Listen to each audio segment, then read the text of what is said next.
Hey. Hola. Hello. Hi. Hey, nice to meet you. Hola. Nice. And this is Twitch. This is Twitch. Nice. This is Twitch. This is Twitch. And welcome this is to Twitch. the Q&A. Willkommen zur Fragestunde. Welcome to in English and German. Das wird auf Englisch und Deutsch sein. So first a little introduction in English and then in German, because there's just some things we'd like to say. You can ask your questions in the commentary field. You can ask your questions. You send it to us before we already say. Here, Nava will pick the questions. Nava is our administrator, our Twitch bitch. Will pick is also our tech. She's going to take care of that and forward tech questions to us. These are the things that should be. Yeah, to make it easier for her to see the question, you can just make it easier for her at official Lord of the Lost. You can don't ask things like, when are you playing in my city, my country, or are you playing at this festival, or which date are you playing at this festival, country, or we cannot tell you things which are secret, so everything you need. The rest we cannot tell you yet. Mega echo. The rest we're we cannot echoey. tell you Why? yet. I'm Mega sorry echo. for the echo. The rest it's we're not us. echoey. Tell Why? us that you Mega echo. the echo. The rest it's we're not us. Another did echoey. not Why? use that you. Mega echo. The echo. The rest it's we're not us. echoey. Another did not use Why? that you. Mega echo. The echo. The rest it's we're not us. Another echoey. did not use. How is it now?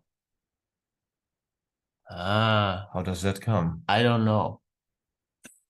Okay, whatever. We say the same things in German. Just one more thing. If you tip money, and we're not going to ask you for that, but if you do that, we're going to split the money between NASA, our admin, and us. Yes. So, do you want to repeat everything? Ja, mach ich. Ich sage alles nochmal auf Deutsch. Erstmal, sorry. Ja, was? Wohin? Okay. Ja, okay. Sorry für das Echo. Wir machen hier 2 Stunden Q&A oder länger. Ich weiß es nicht genau, irgendwie sowas. Eine halbe Stunde. Du kannst ja gehen. Ich bin nur hier, um Werbung für das zu machen, dann wollte ich ja gehen. Genau. Oh, scheiße, ich habe die falsche Hülle gemacht. Das ist Blood and Glitter. Sorry. Ja, ist auch egal. Wir machen das Ganze auf Englisch und auf Deutsch. NASA, unsere Twitch-Bitch, unsere Twitch, das deutsche Wort, Bitch ist auch jetzt ein deutsches Wort.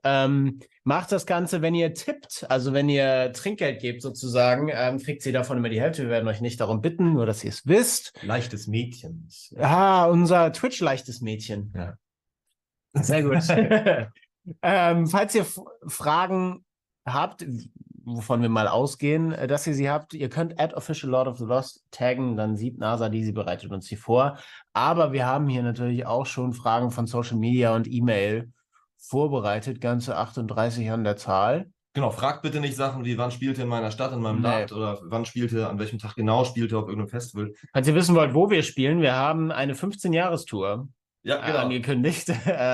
Da ist Diverses in Europa bei. Aber alles andere, was eben quasi noch geheim ist, können wir euch auch hier natürlich nicht verraten. So, das Spiel ist ganz einfach. Deutsche Frage, deutsche Antwort. Englische Frage, englische Antwort. So, English question, English answer. German question, German answer. Ja. That means that not all things are answered in every language, but otherwise we need to translate everything, and then we're really getting out of the flow. So, let's start with the German one. Ja. Hallo ihr beiden, spielt ihr zum Gothic meets Klassik ein Set aus bereits bekannten Swan-Songs oder habt ihr vielleicht die eine oder andere Überraschung dabei?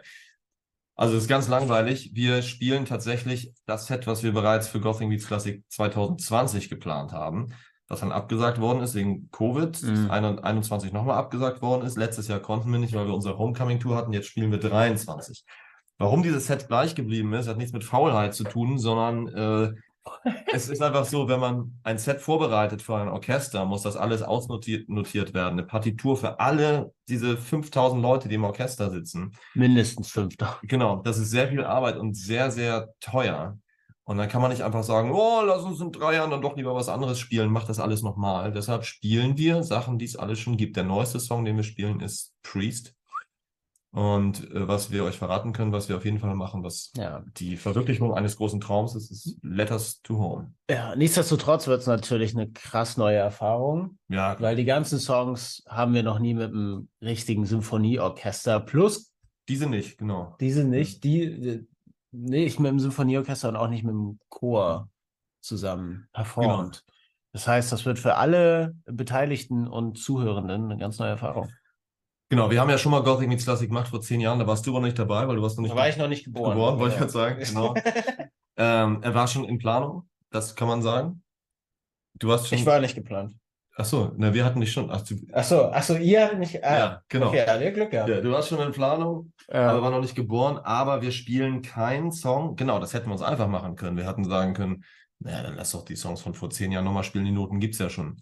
Nee. Also, aber wir spielen lange. Wir spielen, glaube ich, 54 Minuten. Nicht nur wie vor 10 Jahren, wo wir erste Band und nicht Headliner waren, 22 oder so. Ja, vorher nochmal Pipi machen. Geht auch jetzt am besten schon mal. Ich muss gerade nicht. Okay. Ja. Nächste Frage. Next question. Sorry, we have 3 German ones. We start with 3 German ones. Die erste Frage bezieht sich nicht auf Bombs, sondern eher auf die Swan-Songs. Wird es einen Teil 4 geben? Mittlerweile gibt es ja schon 2 neue Alben. Ja, wir wollen einen Teil 4 machen und genau wollen wir einen Teil 4 nach unserem nächsten richtigen Album machen. Also der grobe Plan ist, jetzt kommt das Coveralbum, Sommer 25, das nächste normale, richtige Album mit eigenen Songs und Weihnachten 26 Swan Songs 4. Vielleicht verändert sich da was, aber so ist der Plan. Wir hatten allerdings kurz überlegt, wir wissen noch nicht, ob wir es machen, ob wir Swan Songs 4 auslassen und gleich Swan Songs 5 releasen. Also die Antwort auf die Frage ist eigentlich eventuell.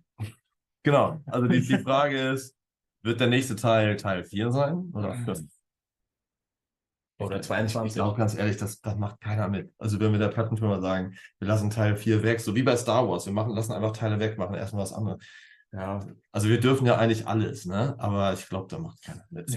Aber Fragen kosten nicht. Nee. Einfach mal fragen, was sie von der Idee halten. Ja, wie findet ihr das? Wir machen Teil 5.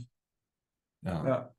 4, denkt ihr euch? Einfach nicht sagen. Einfach sagen, hier kommt der 5. Oh, scheiße, Druckfehler. Wir einfach hoffen, dass die nicht schnallen, dass es keinen 4. gab. Bitte erzähl's dir nicht. Okay, ist ja hier unter uns. Ja. Ist ja nicht öffentlich. Genau.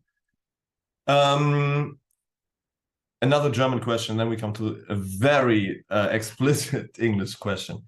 Yes. Frage, Cover von Worms. Das Coveralbum ist dasselbe, das Cover, ihr meint das Cover vom Coveralbum, also das Bild des Cover. Ist dasselbe wie, guck mal, ich habe hier sogar das Vinyl, wir haben Vinyl-Werbung.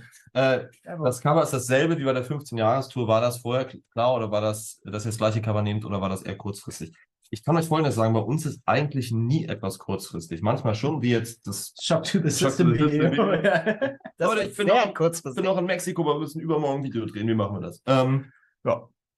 Nee, eigentlich ist nie was kurzfristig. Das ist ganz bewusst gemacht, weil ein Coveralbum ist ja ein Patchwork aus Sachen, die es schon mal vorher gab.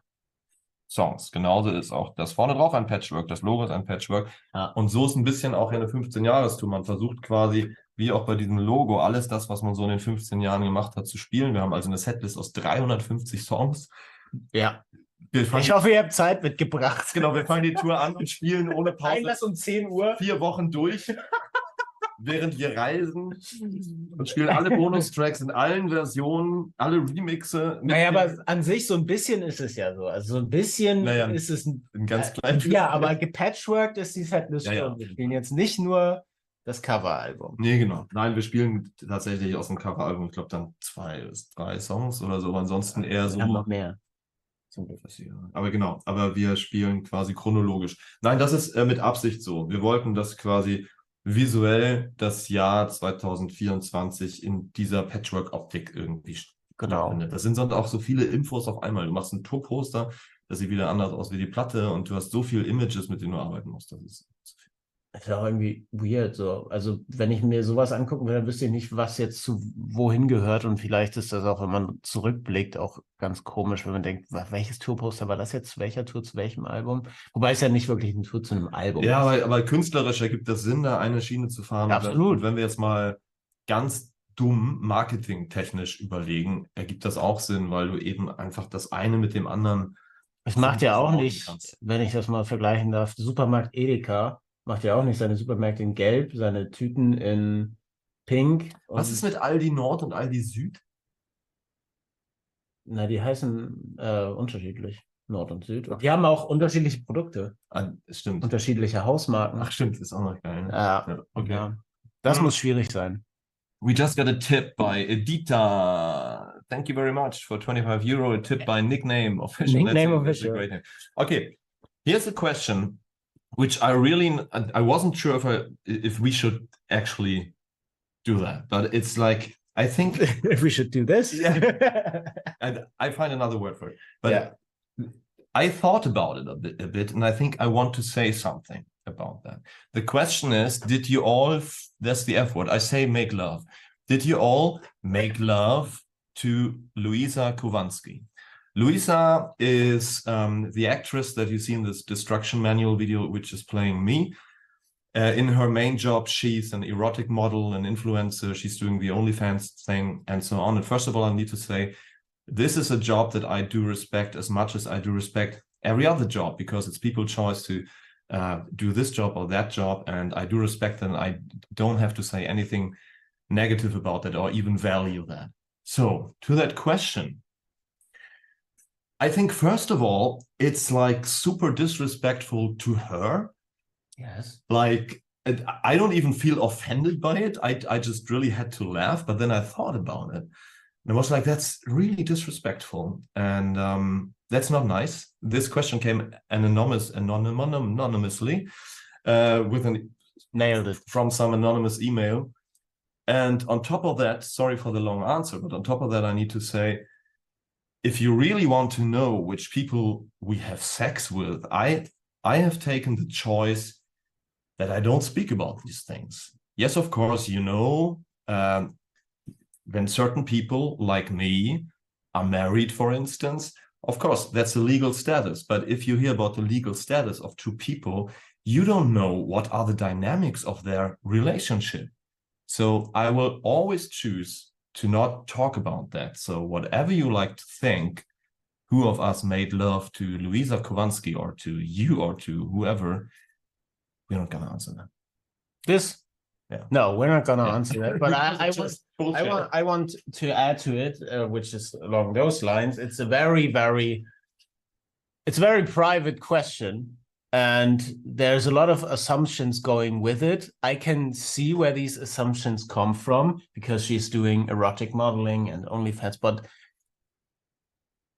these assumptions still, just based on that, I think that's very, very stupid to do. I'm sorry.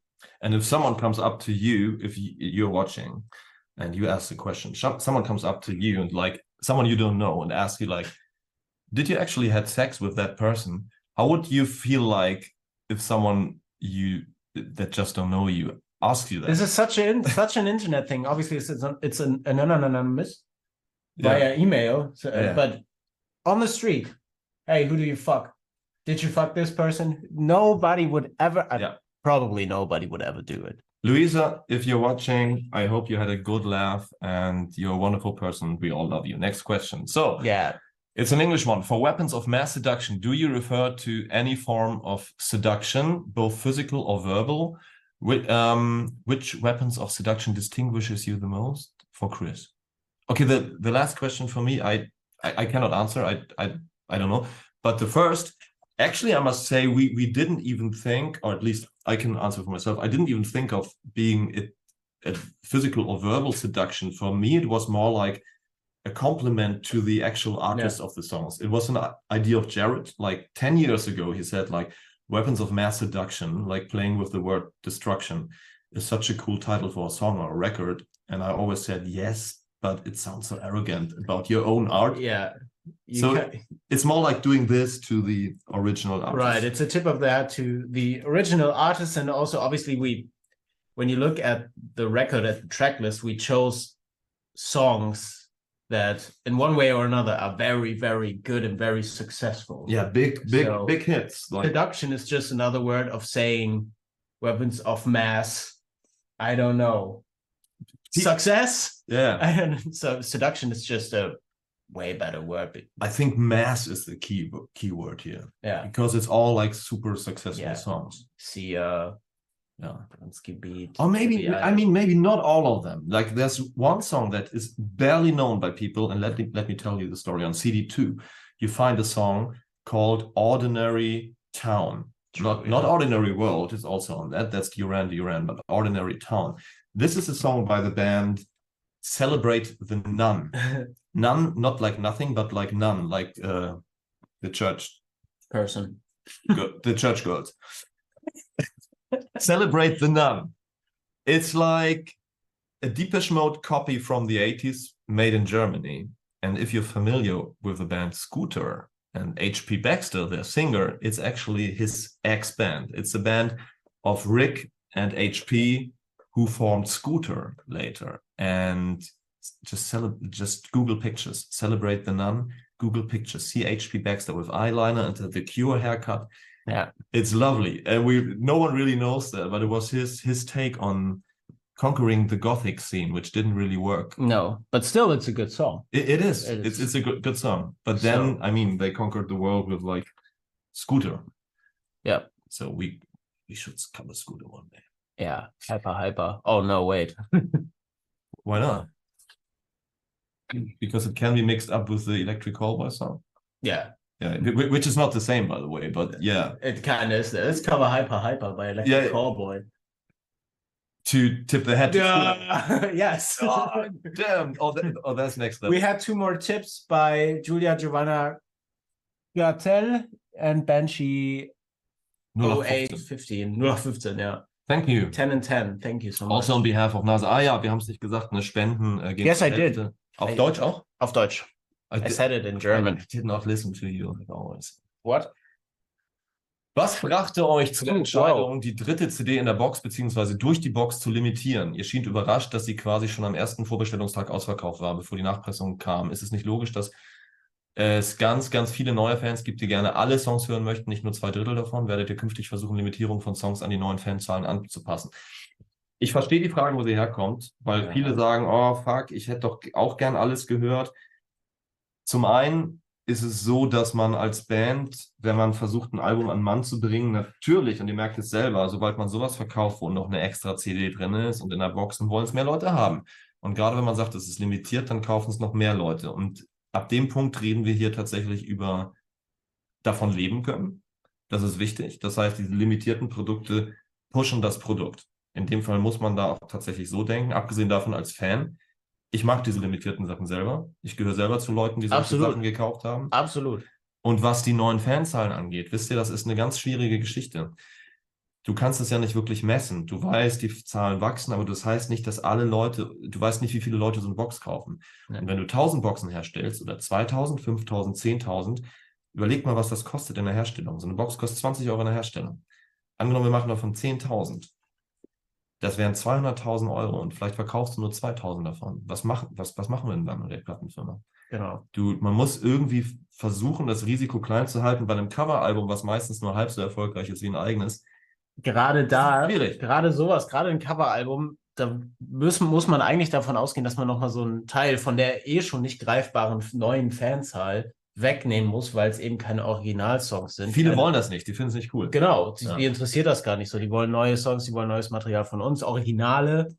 Und man hat also diese nicht greifbare Fanzahl plus man hat die nicht genaue Kalkulation von, wie viele wollen denn dieses Coveralbum. Und dann versucht man diesen schmalen Grat zu gehen, zusammen mit der Plattenfirma. Wie viele limitierte Boxen machen wir denn? Genau. Und wie sehr können wir uns das leisten, wie weit zu gehen? Und diese Risikobewertung ist ganz, ganz schwer, weil wenn du jetzt, es ist ja nicht so wie ein Joghurt, der, keine Ahnung, im Supermarkt monatlich verkauft wird und du weißt, von Januar bis November hat Edeka jeden Tag 100 von den Joghurts verkauft, also bestellen wir für Dezember nochmal 100 pro Tag. Sondern das ist halt, alle paar Jahre kommt irgendwas und die Produkte sind so verschieden. Ich wollte gerade sagen, du hast ja keine Erfahrungsberichte. Wir haben noch nie ein Coveralbum gemacht. Würden wir jetzt eine Coverband sein, die seit 30 Jahren die ähnlich gleiche Covermucke macht, dann könnte man sagen, wir wissen, dass das so und so funktioniert. Aber selbst bei eigenen Alben, auch bei Blood and Glitter. Ne? Man unterschätzt das und in dem Fall müsst ihr uns das nachsehen. stapeln wir lieber ein bisschen tiefer, als dass wir hinterher auf, weiß nicht, 2000 E-Books sitzen bleiben, die keiner will. Genau. Und die dann, keine Ahnung, 60.000 Euro in der Herstellung kosten. Genau, und dann müsste man gucken, wie kriegen wir das Geld wieder rein und müsste, was weiß ich, versuchen, andere Sachen teurer zu machen. Genau, das bei allen Sachen so. Bei jedem Shirt ist immer eine Risikobewertung und dann müsst ihr, ne, also das ist schwierig. Aber es ist eine interessante Frage. Ja, auf jeden Fall. Und das andere, Exklusivität, naja, Menschen mögen nun mal seltene Sachen. Das ist so. Wie steht ihr zu Handyfotos/Filmen auf euren Konzerten? Und mit ihr sind nicht wir beide gemeint oder wir als Band, sondern du, weil du wirst hier in der dritten Person Mehrzahl. Das ist sehr, sehr höflich. Eure Exzellenz, wie steht ihr zu Handyfotos, Filmen auf euren Konzerten? Danke. Vielen Dank für diese Höflichkeit. Es reicht ein Sie. Wie stehen Sie? Ich finde es total fein, sich einzelne Erinnerungsstücke in Form von Film oder Bildmaterial von Konzerten zu holen. Das stört niemanden wirklich, sofern es denn eine kurze, was weiß ich, minütige Aufnahme ist oder ein Bild. Macht ein Ding, oder machen Sie Ihr Ding. Das ist vollkommen in Ordnung. Macht euer Ding. Da wird sich, glaube ich, niemand dran stören und ich finde, das kann man auch durchaus tolerieren, das ist gar nicht das Problem. Ich finde es dann problematisch aus Künstlersicht, wenn die ganze Zeit jemand, und wir hatten diese Situation mal nicht nur mit einem Handy, sondern mit einem iPad, vor einem steht, mit Blitz an, also mit Taschenlampe an und filmt. Das nimmt allen Leuten, die im engeren Umkreis um die Person stehen, würde ich jetzt mal vermuten, die Freude am Konzert. Und auch für uns, die Lichtschau macht es kaputt. Die Lichtschau macht es kaputt. Und Scheiße. Ja, die Leute, du siehst die ganze Zeit nur dieses helle Licht. Ist total unangenehm auf der Bühne. Plus, und da vielleicht liebst du es ja, diese Person, die das macht, oder generell Personen, die das machen.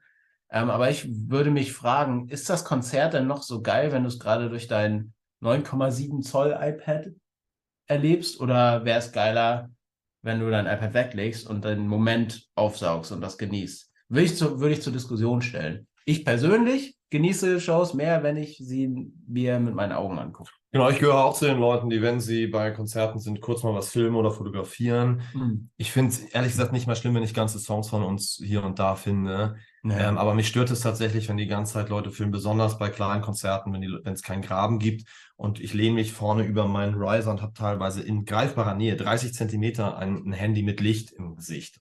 Das mache ich dann auch mal sanft beiseite. Genau. Es wird von uns nie ein Corey Taylor-Move kommen, der ich halte das dann mal zu, um zu sagen, so, come on, bitte. So. Genau, ein Corey Taylor-Move, Handy nehmen, wegwerfen. Das passiert nicht, aber ja so stehen meine Wenigkeiten zu Handyfotos. Ich finde, es ist wie fast allen Sachen, haltet es irgendwie in Maßen. Fast alle Sachen sind immer irgendwie okay, wenn man es irgendwie so, außer jetzt schlimme, böse Sachen, aber so gut wie zu ganz vielen Fragen habe ich immer die Antwort, naja, in Maßen ist es irgendwie okay. Okay, sorry guys, let's do just one English question, then we come back to the German one. One question, will there be any meet and greets for the Finnish shows next month? Short answer, yes, they're gonna go on pre-sale like next week or the week after. So, another English one, maybe? No, My question is about your impressive outfits by Minoir. Do they make some models especially for you, since Chris once showed his name on one of the clothes labels? Oh, these labels are actually on the little bags. You get little baggies where all your clothes are in. I mean, they do every garment, they have every piece by hand. So everything is handmade, and you could say everything is handmade especially for you. So, sorry guys, I'm doing one picture every day. So every garment is made by hand, one by one. So you could say, in a way, they're especially made for us, but especially made for everyone. They're not customized for us. It's not like that they are designed just for us, but if we have a question like, could you make this shorter or a little different, they do alter things. But it's not like that it's unique pieces just made for us. You can actually buy all these things on their website or in their shop. And I think when we next go to Bulgaria one day, I think they have their main shop in Sofia. Yeah, in Sofia. Really love to go there. I just had a pop-up shop in Berlin. Yeah, but we were on tour. Yes, I would have loved to be there. Okay, German question. Im Absolute Attitude Video singst du, Chris, auf dem Weg auf dem Weg zum WC. Unstoppable von Sia. Ist das purer Zufall? Nein. Nein. Das war ein kleiner Teaser. Wir waren zu dem Zeitpunkt, und da kommt nachher noch eine Frage zu, wann wir genau angefangen haben, aber wir waren zu diesem Zeitpunkt schon in der Produktion, ziemlich genau mittendrin. Ja. Das war mit Absicht ein kleiner... Freunde, ihr müsst immer drauf achten. Wir haben immer Zukunftsausblicke. Und ich sag nicht wie und ich sag nicht wo. Es gibt sogar Teaser in diversen Dingen, da haben wir noch gar nicht mit angefangen. Nee. Und ich sag euch auch, Leute, ihr findet auch etwas über die Zukunft im aktuellen Shock to the System Video. Was auch immer es ist. Und ganz weit zurück gibt es Sachen, die über die Zukunft Teaser geben, wo wir noch gar nicht mit angefangen haben. Wir haben den Albumnamen vom 5. Album Empyrean bereits im Booklet vom 4. Album From the Flame into the Fire verraten. Leute, ey. Ja. Also ihr findet viele Easter Eggs, so im My Constellation Video, also da sind viele Easter Eggs und generell findet ihr sehr viel. Aber ihr habt noch nicht alles gefunden. Ich habe sogar teilweise in Bookletten, in Texten versteckte Botschaften für Menschen untergebracht. Das erzähle ich auch halt irgendwann mal. So, ne? Can't wait. One question. Will there be any meet and greets in Finland? Oh, we had that. Yeah. Another German one. Was habt ihr eigentlich gedacht, als ihr im Vorfeld beziehungsweise nach dem ESC für das, was ihr seid oder gemacht habt, Kritik einstecken musstet? Also, das Ding ist, wenn du einmal verstanden hast, gerade wenn du in der Öffentlichkeit stehst, umso mehr, dass du für egal, was du machst, immer Kritik und auch Hass einstecken musst, weil es immer mehr Leute gibt, die dich scheiße finden, als die dich gut finden. Wenn du es einmal verstanden hast, dann lernst du, dass es dir egal ist. Und natürlich gibt es durchaus Dinge, die man immer mal wieder persönlicher nimmt, als man es sollte, was Internethass angeht, aber ganz allgemein. So what? Ja. Und wir haben für vieles Kritik bekommen beim ESC, wo ich ganz klar hinterstehe. Nicht mit einer deutschen Flagge auf die Bühne zu laufen, sondern ohne Flagge stehe ich absolut hinter. Wenn deshalb jemand kritisiert, ist ein gutes Recht. Genau, ich glaube, was hilft, um sich seiner Position bewusst zu sein, ist immer, dass man sich ganz doll damit auch auseinandersetzt, was man an was man glaubt, für was man steht und wer man ist. Ich glaube, das macht es relativ viel einfacher bei Hass von außen, weil man einfach sagen kann, ja gut, ich mache das ja aber nicht für euch, vor allem nicht für die Leute, die haten, sondern maßgeblich für mich, für uns und dann noch für die Leute, die es sehr gut finden. Genau, du wirst immer Leute, und auch für euch da draußen, ne, euch wird immer jemand scheiße finden. Es gibt immer den einen Wichser, den gab es schon in der Schule, im Kindergarten und später werden es halt mehr. So ist es. We got some other tips. 20 Euro from Manu, some number. 50 Euro from Midwife Tanya. And 10 Euro from Elsbeth78. Sheesh. Thank you so much. Thank you, sorry, I burped. And 10 from Pini-chan. Thank you. Pini-chan. Frage, warum gibt es keine Shows in Norddeutschland in 2024 oder kommt da noch was? Ja, da kommt noch was. Yes. LORDFEST 2024. Ihr könnt ja schon.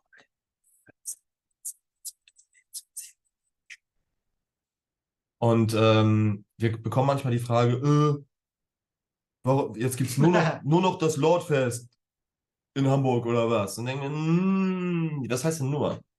Also, ob wir jetzt Hamburg auf der Tour unterbringen oder im Dezember dann in Hamburg spielen, ist ja eigentlich scheißegal. Genau. Und wir können uns nicht selber kannibalisieren. Wir können nicht so ein großes Risiko eingehen, so eine Halle zu spielen, um dann in einer Halle, die halb so groß ist, auf einer Tour ein paar Monate danach oder davor zu spielen. Genau, zumal wir ja jetzt, vielen Dank an dieser Stelle, die Edeloptics ausverkauft haben. Plus das Logo davor. Das heißt, wir müssen den nächsten größeren Schritt gehen. Ja. Das heißt, da kann man noch weniger Risiko eingehen. Und zu dem Punkt, dass man jetzt sagt, ja, aber es gibt ja keine richtige Tourshow mehr. Naja, ihr kriegt bei einem LORDFEST sogar noch 1 bis 2 Vorbands mehr zu sehen. Und das sind ja auch immer ganz... Da gab es aber auch schon mal Kritik. Da hieß es auch schon mal, wo ich Ja, von wegen, ist noch eine Band mehr. Naja, aber es ändert nichts an unserer Spielzeit. Also wir spielen trotzdem unsere guten 1,5 Stunden. Wir haben immer irgendwie so unsere 100 bis 105 Minuten, so pegelt sich das ungefähr bei uns an. Ja, also. Wir spielen nicht kürzer. Aber Norddeutschland 2024 kommt. LORDFEST Dezember. Ich sag nicht wann. Nee, wir haben es nicht gehört. Nicht weiter sagen. Vielleicht auch weiter sagen. Okay. Do you plan to do the Hellfest festival again? And what do you think of France for your concerts? We cannot really plan that because they have to ask us, because our booker has to talk to them, but I'd love to. Yes, I don't know how it was for you, but for me, For me, it was one of the greatest moments ever on stage, because I had never expected, first and foremost, to play Hellfest. But then to play Hellfest as a co-headliner on the smallest stage with a tent full of 10,000 of people. And we thought like, oh, smallest stage. This could be nasty. But it was nasty in the best way possible. Yeah. So yeah, and in general, France. General France. General France. General France. General France. I'd love to have more experience in France. We didn't play there that much yet. But I think, because the question is, what do you think of France for your concerts? Well, it's always hard for me to answer, because I struggle so much with the existence of man-made borders, and that people do seem to make a difference between the people that live within these borders. And I think national pride is stupid. It's just a sign of stupidity. Please forgive me, everybody, but what are you proud of? You are born in this in some country by chance, and you're proud of that. So let me just say, we love to play concerts, and I don't mind if it's in France, or if you are from France, or from wherever. It's like, there's a certain dynamic in certain areas in the world, like in South America, people in general, like the crowds are louder and wilder, and in China the crowds are like, they behave very well and just get loud within the breaks between the songs. All these things are like mentalities they have to do with in what culture you grow up with. Of course there's like differences, but I don't want to differ them by the name of a country, if you get me. I have one memory of France though.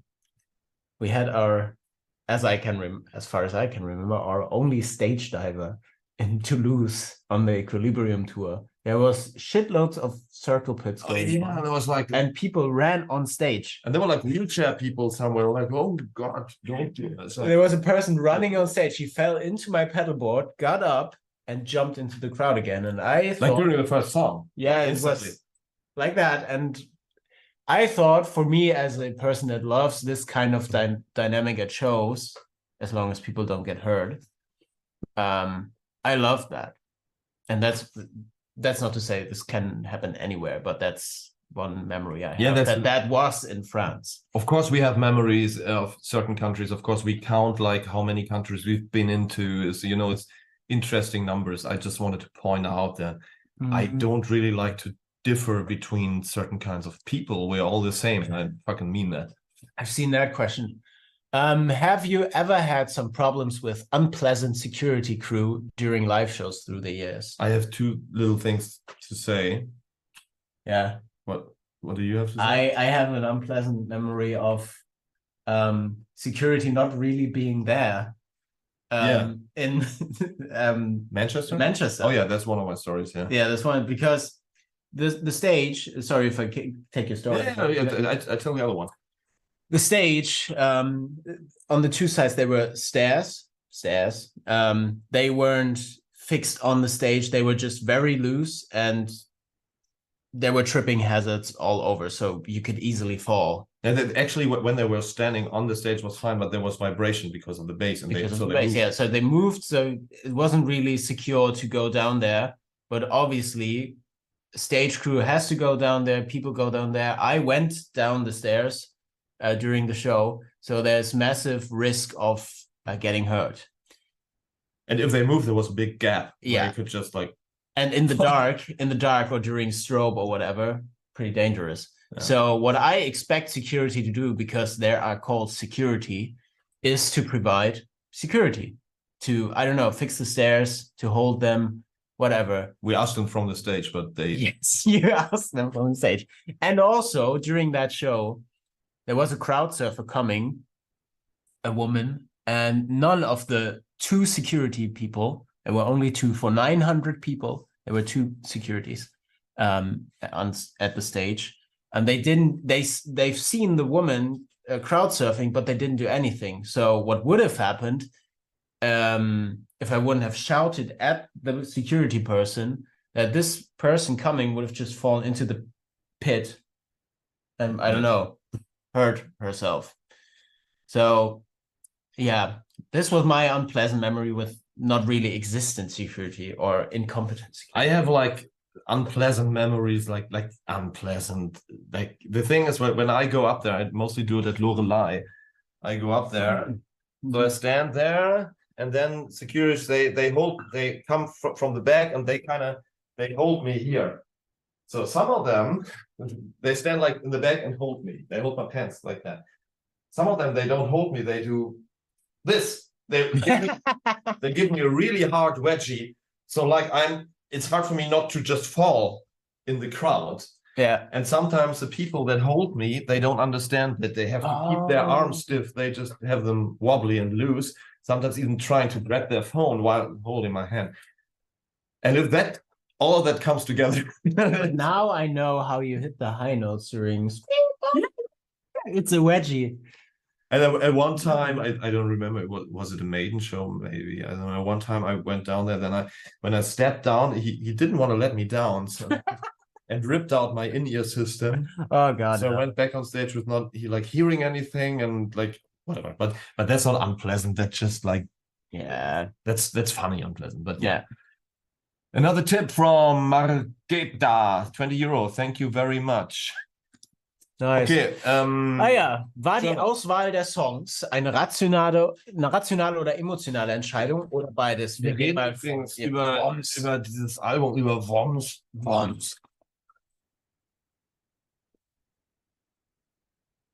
Wir haben übrigens nur noch 50 oder 60 Boxen bei uns im Shop. Bei Napalm sollte es jetzt auch noch ein paar hundert geben. Wir haben noch 70 Kassetten.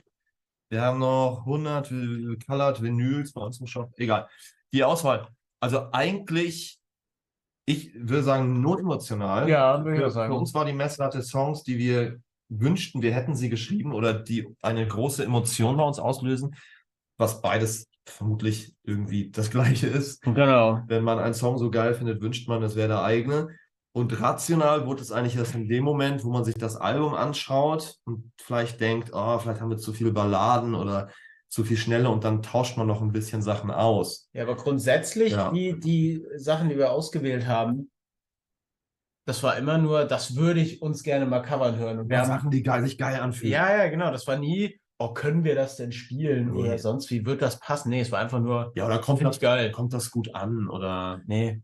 Völlig scheißegal. Es geht nur darum, genau. Kommt das gut an? Da hätten wir also ganz Play Safe machen können und die fettesten Hits überhaupt. Ja, also nur fette Hits. Aber was ihr hier seht, sind ja teilweise, zum Beispiel Shock to the System kommt von dem am meisten verspotteten Billy Idol Album. Ich dachte, das wäre ein Superhit von ihm. Das war der größte Hit auf dem Album, aber das ganze Album war eigentlich einer seiner zumindest wirtschaftlichen Flops. Krass, ey. Ja, aber sonst so andere Songs hier, also River von Bishop Briggs ist ein großer Popsong. Ja, aber Bishop Briggs. Genau, aber River ist ein großer Popsong, aber es ist nicht The Final Countdown. So, Hi von Zella Day. Ich glaube, kaum Leute in Deutschland kennen Zella Day. Nee, aber es ist halt ein fetter Song. So. Ja. Feeling, Leute, Feeling. Da kommen wir gleich zu. English one. Who's the person that feed real stories, repost or fan stories on Instagram? Is it Chris and other guys of the band, or do you have a community manager for that? Yes, and yes. So we're like sharing duties here. Yeah. It's always like someone in charge for a couple of days doing this or that. Sometimes it's just delegating stuff, like maybe I'm writing a post, giving it to Jared. He's like the executive, like sharing it everywhere. Sometimes we don't have time, then we have someone working for that, like especially during Eurovision, we had social media manager taking care of like doing shitloads of things. Yeah. So yes, all of it. Sometimes this, sometimes that. We just talk and come up with a plan. But it's always in our hands. Yeah, even if someone is doing it for us, it's never someone like posting content we don't have a clue of and posting it at the moment where we don't know it or something. It's always like content is coming from us. Yeah. Yes. Another tips. €10 from Dana Tour and €10 again from Elsbeth. Oh, 78. Elsbeth. Thank you. Interessante Frage. So. Wenn ihr Songs covert, braucht ihr dann eine Genehmigung von der GEMA und kostet das was? Nein, also pass auf, das ist so. Jemand schreibt einen Song und ein Songwriter muss nicht zwangsläufig auch derjenige sein, der den Song spielt oder singt. Ja, es kann auch ein Komponist sein und jemand, der den Song aufführt. Manchmal ist es beides, wie zum Beispiel im Falle von, keine Ahnung, Dry the Rain ist es ein Song, den haben wir geschrieben, den performen wir. Von Shock to the System ist ein Song, den hat Billy Idol mit jemand anders geschrieben, wir performen den. Genau. Derjenige, der den Song schreibt, die Person, die meldet, oder die Personen, die melden diesen Song an bei der GEMA oder den anderen internationalen Verwertungsgesellschaften, die alle gleich und alle zusammenarbeiten.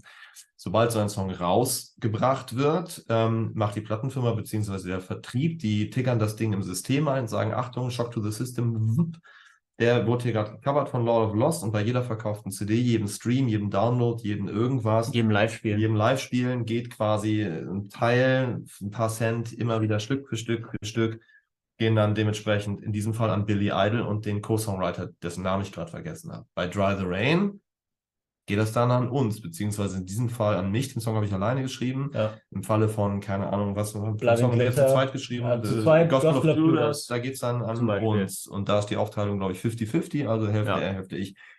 Nicht verwechseln mit dem Geld, was man durch den CD-Verkauf verdient. Wenn wir so eine CD mit Coversongs verkaufen, bekommen wir von der Plattenfirma auch Geld. Pro verkaufte Einheit, pro Download, pro Stream. Das ist das, was der Künstler, der darstellende Künstler verdient. Dieses Geld teilen wir alle durch 5. Gleich. Die Songwriter der Songs, in diesem Falle hier ganz viele verschiedene, Shock to the System, Billy Idol, das geht an die. Alles, was Songwriting angeht, wird durch die GEMA und andere Verwertungsgesellschaften gemacht. Was an die Künstler geht und Künstlerinnen, ist Plattenfirma. Jawohl. Ich hoffe, es war so halbwegs eindeutig. Ja.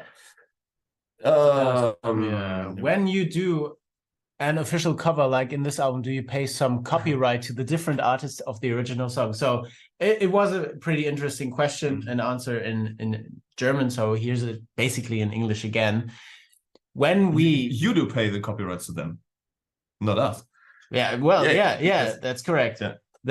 There is like these things like GEMA or the ASCAP in the USA. Yeah. What is it in the UK? PRS in the UK. Or in Finland, it's Tiesto or like that. Yeah. That gives money to the songwriters of the songs accordingly. So when we play Shock to the System live, let's look it up. Yeah, it's written by Billy Idol, and when we play Shock to the System live, Billy Idol gets money. Plus his songwriter, Mark Younger-Smith. There we go. Mark Younger-Smith gets money. When it's being streamed, they get money. When it's being downloaded, they get money. So songwriters from songs, they don't have to be necessarily the performers.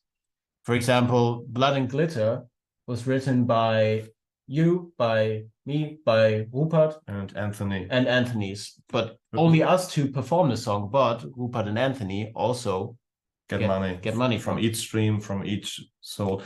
But it's a cover album. It doesn't mean that we don't get no money. We get money per sold unit and per stream for our work as performing artists.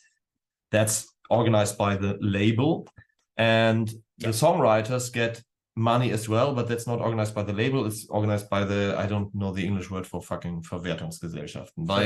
The distribution. Yeah, no, it's fuck. There's an actual word for. Let's just look it up. Sorry. Yeah, because it's really interesting. It's a very German word. Verwertungsgesellschaft. The English word would be selling syndicate. The selling syndicate. So Yeah, GEMA is a selling syndicate. The ASCAP is a selling syndicate. PRS. But PRS? it is made sure, PRS in England, but it is made sure that songwriters and performers get the money. If it's an own record with only songs that we've written, we get both. So there's like, sorry for going haywire on this, but actually there's like 3 instances that get money. It's a label, it's a songwriter plus maybe the publishers plus the artists. Yeah. If you are an artist which owns your own label and you have written your own song, you get all 3 of that. Exactly. So there's just 0.003 according to Taya and Selena. Tip of the hat to them. They were the Austrian Eurovision people. Actually, they are referring to the amount you get per stream on Spotify. That's actually not correct. The amount in euro would be 0.0039. So around euro. 4. So there's like 1 0 too much. So you could say like for 1 million streams on Spotify, you get like 39,000 euro, which is mostly split in half between the label and you. Yeah. But yeah, this is only referring to stream. Yeah.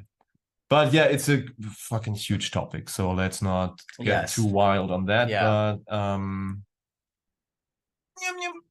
But is there another? Question number 3. Das hatten wir. Da. Maybe one German one. Yeah. Ui.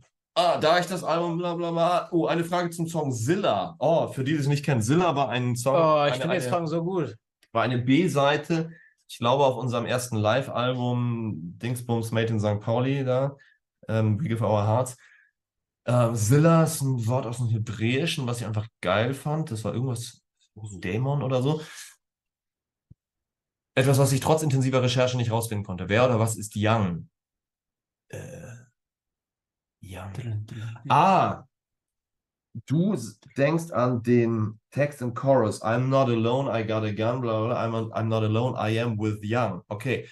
To have young or to to be with young or to be heavy with young heißt trächtig sein. Also I am with young heißt, ich bin nicht alleine, ich bin trächtig. Das heißt, ich habe quasi das sollte bedrohlich wirken. Ich bin nicht alleine da, ja. Aus mir so, vielleicht, keine Ahnung, wie ein Alien oder so. Ja, dann kommt noch was, ja. Das fand ich irgendwie, dieser Song hat was sehr Bedrohliches. Das ist eine sehr bedrohliche Geste. Ich kann hier gerade nicht mehr genau sagen, worum der geht, weil. Das wusste ich auch nicht. Genau. Every day is a school day. To be heavy with young. Trächtig sein. Deshalb I am with young. Wird man hier wieder live hören können? Auch ganz bestimmt irgendwann mal. Ja. Ja, ist ein super, ist glaube ich, recht stark für unsere härtesten Songs. War der erste Song, glaube ich, wo ich keinen Ton singe, sondern nur. Da gibt's keine Clean Voice. Okay. There was a question for me. That was very cute, though. But, you know, I feel flattered, but the question is, you are a very talented person. Thank you. Is there any kind of activity that you don't know how to do? Yes, I would say, like, nearly everything in the world I don't know how to do. I wouldn't know how to perform a heart surgery, for instance. I don't know how to fly a plane. And like a billion other things. The thing about like making yourself bigger than you are on social media, which is part of our job, is just showing off the things that you can do kind of well, or at least as everybody does. Everybody does, or at least give people the feeling like you can do everything very well. Believe me, I know I'm not a talentless person, and I know the things that I do well, and I'm proud of them. But there are so many things that I really don't know how to do. I cannot cook, for fucking instance. You can't speak Mandarin. Yeah. Me neither. I said, probably not. I said something and thank you. Yeah, that is thank you. That's correct. Yeah. So, but thank you for the compliment, though. Another English one. Oh, we can see you in your account, hear your songs, hear your voice, but we can't smell through the monitor. What do you smell like? It smells like some kind of hair product. Yeah. So very good hair product. It smells nice. You know, the thing is,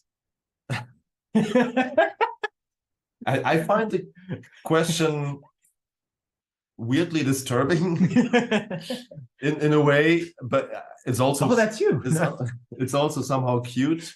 But even if I could tell you how I smell like, how would I put that in words? I can tell you how he smells like, because most of the time you usually smell like nothing. You actually smell like nothing, or you smell like you're deodorant. Yeah, right. But yeah, this is actually true. I'm not much of a stinker, you know, like true. Like there are many like you're very neutral, very manly people that like they just move for 10 seconds and then they smell like an ape. But actually, you don't smell that strong either. Like that's true. Of course, when we work out and we sweat, then I know your sport sweat after like working out. I know how you smell like then, but it's not really uncomfortable. Like it's not that strong. True. Yeah, but there's not this strong odor coming from it. But how would you even describe that? Like I smell a little green, but also a little table. Yeah, I don't know. Like, you can mostly describe a smell when it's really extreme. Like you smell like rotten eggs. Thank you. No, you don't. H2SO4 is the chemical code for that, actually. Whatever. Okay. Yeah. Do we have one German one maybe in between? Da. But there's a lot of English ones because otherwise we mix them up. Sorry. Yeah. This is not really a question, but rather a request. Could you include reactions in the Telegram channel? If not, why not? No, we can't. Oh, that's yeah. And I tell you why not. We are taking care of so many social media accounts, so it's very relaxing to actually have this one account where you don't get a reaction unless you do a poll. Yeah. So it's really just we give you the info, and it's sort of a news ticker. Yeah, and like I think everybody who joins the Telegram channel is really into Lord of Lost, so you don't need to show us that you like it. I think we know that you like it most of the time. So I really don't want to take care of another account where your phone is doing noise and you have to look at like, oh, some people like that, some don't. So that's why. No. Yeah.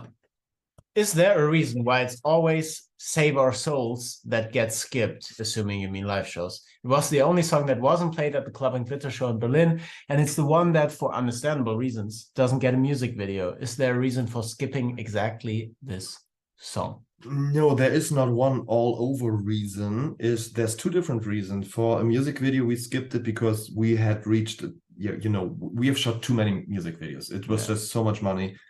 And there was no like super interesting concept for Save Our Souls. And also, to be fair, this year was everything, but we didn't have time anymore. Yeah, so without Eurovision, without selling the second like the More Blood and Glitter thing with the curtain falls and so on, we might have shot a video for that.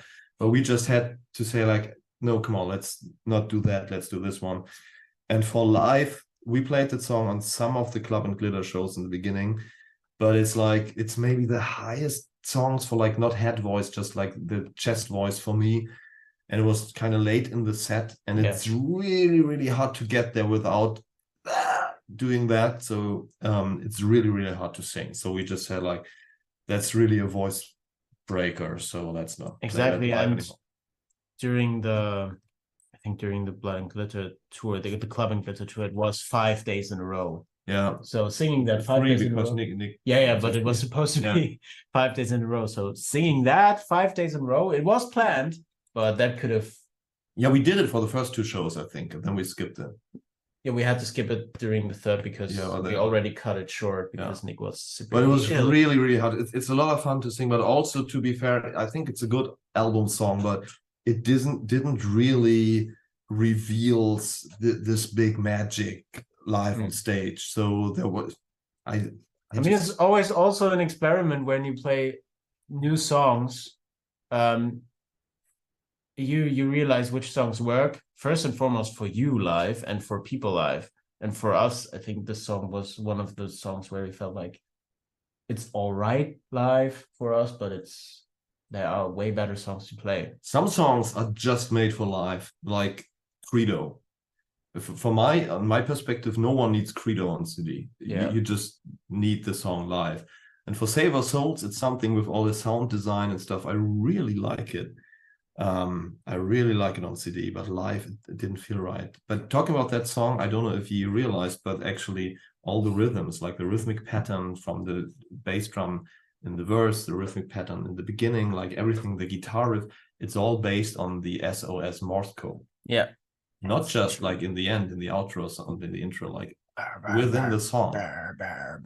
Even like the rhythmic bass and drum pattern. Yep. Everywhere. There's all SOS in it. Nerds. German. Pi, euer Auftritt auf dem Wacken mit Blümchen. Was war zuerst da? Eure Idee oder die Bildschlagzeile? Unsere Idee. Ja. Also, es ist ganz leicht erklärt. Wir haben uns dazu entschieden, für den ESC mit der Bild zusammenzuarbeiten, weil die ESC berichtet sowieso, die Bild berichtet sowieso über Eurovision-Sachen. Alter. Entweder du arbeitest mit der Bild zusammen, dann hast du die Chance, dass das, was geschrieben wird, halbwegs stimmt. Oder du sperrst dich mit der Bild zu arbeiten, dann schreiben sie irgendwas und du hast keine Kontrolle. Genau. Also haben wir die Bild mit Infos gefüttert, unter anderem mit der Info, wir nehmen Blümchen aufs Wacken-Festival. Genau. Wenn man einer derartigen Presse natürlich auch so eine Infos hinwirft, das ist hart. Ich finde es hart, dass man so kalkulieren muss, auf eine Art. Aber wenn man denen so eine Info gibt, dann läuft man noch weniger Gefahr, dass noch mehr Halbwahrheiten geschrieben werden. Und so halten wir es weiterhin mit Boulevardpresse. Genau. Wir werden mit Boulevardpresse auf einem gewissen Level immer eng zusammenarbeiten und sie mit Sachen füttern, damit das, was über uns geschrieben wird, möglichst der Wahrheit entspricht. Das wird dann trotzdem immer irgendwas draus gedreht, was nicht nach dir klingt. Aber die Basis ist zumindest nicht falsch. Das heißt, was ihr dort gelesen habt, auch über den Handgranatenanschlag, wo ich mich verletzt habe, auch das ist keine Bildente, sondern das stimmt und wir haben die mit Infos gefüttert, damit das, was ihr lest, dort möglichst wahr ist. Genau. What was the selection process like for the track list? How did you pick which songs to cover? How long have you been working on the cover album? We're talking about this cover album. Bombs. Weapons of Mass Seduction. Okay, like, let's take the first question first. How did you pick which songs to cover? First and foremost, everybody of us in the band, us 5, we did a list. There's actually a question later, like who did what. We can do that later. Yeah. Okay. Yeah, we did a list. Everybody put some songs in. Everybody made a list of songs, and we put these lists together. Like 40 songs, something. Yeah. And we put everything in there. As we already answered, it was an emotional choice, not like which songs could we pull off. I think I put a Lamb of God song in there or something. I don't remember, but maybe, yeah. So, and it's a super hard song and absolutely not our style, but we can probably make it work. But we made these lists and had a long list then and wanted to. Soulbound are in the chat. Hello, nice. Hello, Soulbound. And we got tips from Lost Bird, 20 euro, and from Losty Funny, 10 euro. Nice. Sorry. Yeah, all good. And we had these 40, 50 songs, and then I guess that's your part to tell, because in the end, on a guitar or on drums, it's just a tad bit less emotional. If you actually have to communicate with voice what you're saying. So if I can totally see why, if Chris isn't really meaning what he's singing, or if if I cannot really feel it. So I was the final filter to decide from this list what to pick, because if you hit a snare drum on a song, you feel like, whatever, but it's fine for me. Yeah, you might not hear that. If I have to sing a song like that, feeling not comfortable with that, and this is how we finally made this list. Yeah. And how long have we been working? Well, actually, we started pretty short after finishing Blood and Glitter. Blood and Glitter was finished in March, April 2022. And in summer, we selected the songs. And in fall, we already started doing the arrangements. The arrangements were mostly done by Benjamin Mundigler, who works in our studio and live crew. He did the basic arrangements. And from these arrangements, we picked, we kind of learned our parts and then did the recordings. I think You started in December or something? I think I started with vocals in December, November already, like last year. Yeah. And early 23, I think I had 2 days for the guitar recordings, and also this the third CD which you have in the deluxe box. Yeah. These acoustic songs with piano and acoustic guitar and cello. Jared and I always did these before going on tour, the days before we went on tour. So we had those ready like 1 year ago already. Yeah. So we did this because we knew that 2023 there would be lots of things happening. We didn't know about Eurovision then, because you don't know about Eurovision until like December or something. So this was actually the best choice. That we were done with the cover album in like February or March. So I think so, yeah. And we are like, yes, we were, like our part. Of course, it was mixed then in the studio until April something. But we, as a band, we were done January, February, I think. We had to. Early 23, yeah. I think. Yeah. I think, it was April. Could you explain your deal with Unzucht? As a new fan, I'm really confused. I think you mean this beef that we have with the band. There never was a beef. There is no deal with Unzucht. It's like we are friends with the band for like many years, like from the early beginning.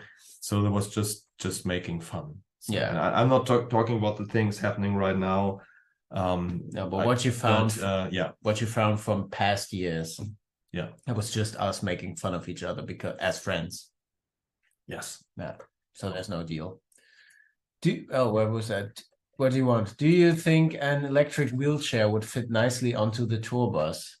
Love you guys and can't wait. Thank you. That's actually like an interesting question. No tour bus that I've ever seen would be accessible for someone in a wheelchair. No. Especially not an electric one because it's very heavy. So if you have someone like Paul Diano or something, you would need to have a different tour bus. Yeah. So because like it's just everything's very narrow, and from the wheelchairs that I've seen there, maybe the American tour buses where they can when they stand, but then only when they stand they can extend the sides to a living room, which is cool. But yeah, so if you have someone in a band in a wheelchair, you would need to find a bus you can actually travel in. If you have someone in a crew in a wheelchair, which might be just people that work on the mixing desk or something, because obviously no one in a wheelchair would be like, build stage or something. But if you have people in a wheelchair on tour, it might not be that easy. Most of the concert halls are accommodated for guests in a wheelchair, but backstage situations for wheelchairs, not that much. No. So same with tour buses. Yeah. From ordering, or do we have a German one? Yeah. Mich interessiert mal, Pi, so grundsätzlich, wie viele Crewmitglieder mit euch unterwegs sind. Viele Jungs kennt man von TV for Lost, aber in einem Video waren 3 Nightliner auf einer Fähre in England zu sehen. 3? Ja, wir sind gemeinsam mit Iron Maiden Nightlinern auf einer Fähre. Waren sogar 4. Es waren 3 von Iron Maiden und einer von uns.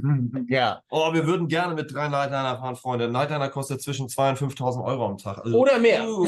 Je nachdem, was man denn so will. Ja, also echt kein Witz, ne? Also so ungefähr bei uns kosten Nightliner im Schnitt so 3.500 Euro am Tag. Genau, also davon 3 Stück. Noch nicht. Vielleicht nie. Wer weiß. Ja. Wie viel Crew? Also wenn ihr Nightliner seid, wir fahren mit einem Nightliner. Wie viel Crew haben wir? Also es sind 5 Band. Das ist nicht Crew. Ton, Licht, Merch, Kamera, Tourmanagement. 1, 2, 3 Bühne. 13, 1, 2 Busfahrer. Ja. 15 Leute, circa insgesamt. Minus Band 10. Und Lisa Kowalski. Ja, natürlich. Genau, also 16. Ja. Also so zwischen... Wir machen manchmal Shows, keine Ahnung, diese Tour in Südamerika. Ja, da fliegen wir von Stadt zu Stadt. Eine Person für die Bühne. Und Ton und Licht, vielleicht noch ein Tourmanagement, weiß nicht, aber da sind wir manchmal nur zu 7, zu 8, zu 9. Also so traveln wir so klein wie es geht, weil teuer. Also weißt du was? Also, denn jede Person kriegt Gehalt plus jede Person schläft auch in einem Bett und nimmt einen Sitz im Flieger ein. Also allein die Flüge, die wir hatten für diese 5 Shows in Südamerika und Mexiko, ich glaube, also alles zusammen 30.000 Euro für die Flüge. Also da ist nichts übrig geblieben. Aber es war eine geile Tour. Genau, da hat noch niemand gegessen oder so. Genau, und wenn wir jetzt da mit voller Crew hinfahren, 60.000 Euro für die Flüge? Nee, das geht nicht. Also wir sind auf Tour so, in Deutschland, Europa auf Tour 13, 14, 15 Leute. Ja. When ordering merch from the Lord shop from the UK, do you know why PayPal only takes the merch money, then you have to pay the shipping fee? Why do I put that question in? Because we do not know, we cannot know. The thing is, you can order stuff from the merch, from Lord shop, from all the countries, and all countries come with different weird things, especially UK after Brexit. Yeah. So I'm putting that question in here because I need to ask you to get support from our shop or to maybe ask Google for it, because some things with ordering merch are so weird and strange with customs and Brexit and this and that, and here we go with man-made borders again. Yeah. So we cannot help you. And we are in the lucky position that, apart from the fact that it's on our side what we do put in the shop, so designs of the merch, what we want, all the handling of that, like this sending it out and stuff, that's not on us. So we're the last people to be asked about. We don't want to be rude, but if you need shop support, please do not ask us. Do not ask our management address that you find or the fan event address. Try to ask the shop. You can also call them, of course. And this is we appreciate that if you let us know by mail or in the group. Yeah. If you find issues, if some things are weird, or if you're not getting an answer because you might end up in the spam or something, we will also forward your comments to them. Yeah. But us personally, directly, we cannot help you because most of the things we just don't know. And if you give you some info we don't even know, like just guessing, it won't help you. So. Yeah. Will you do some shows / a tour in the US after 70K of metal, tons of metal? We'll be in the US early February, so I wouldn't have minded. No, we won't tour there in February. We are working on a tour there in 2024, which we hope that will happen. But 70,000 tons, we just go there, play and go back, because assuming that going there, we have a US visa to work there, we don't, because we don't work in the US. We are working on an open sea, which is a different legal area. So just, I don't know a word for it, like open sea. Well, you don't have to have work visa for it. Yeah, so it's not a country. Exactly. But we're working on a US tour. Wird es CD3 zum Download / Streaming geben oder ist sie erstmal boxexklusiv? Erstmal boxexklusiv. Nächstes Jahr irgendwann. Ja. Ich würde mal sagen Sommer oder so. Wir haben einen Tipp von Miglena Diankova. Thank you very much for 15 Euro. Und Robse sendet Kussis. Danke, Robse. Danke, Robse. Wir lieben dich auch. Here are 2 questions by one person. Question 1. Can you tell us who suggested each song and why? Let's go through the list. Yes. Everyone suggested like many songs, and some were suggested by some more people. I have the list also here. Where is it? It's on the album. Okay. Shock to the System was me. Yeah. Unstoppable was me. Small Town Bar was me and Jared. Yeah. Turbo Lover was Klaas. Him was Nick. Nick, and also I had it on the list. Also, Nick had a different Ultravox song on the list. Like Dancing.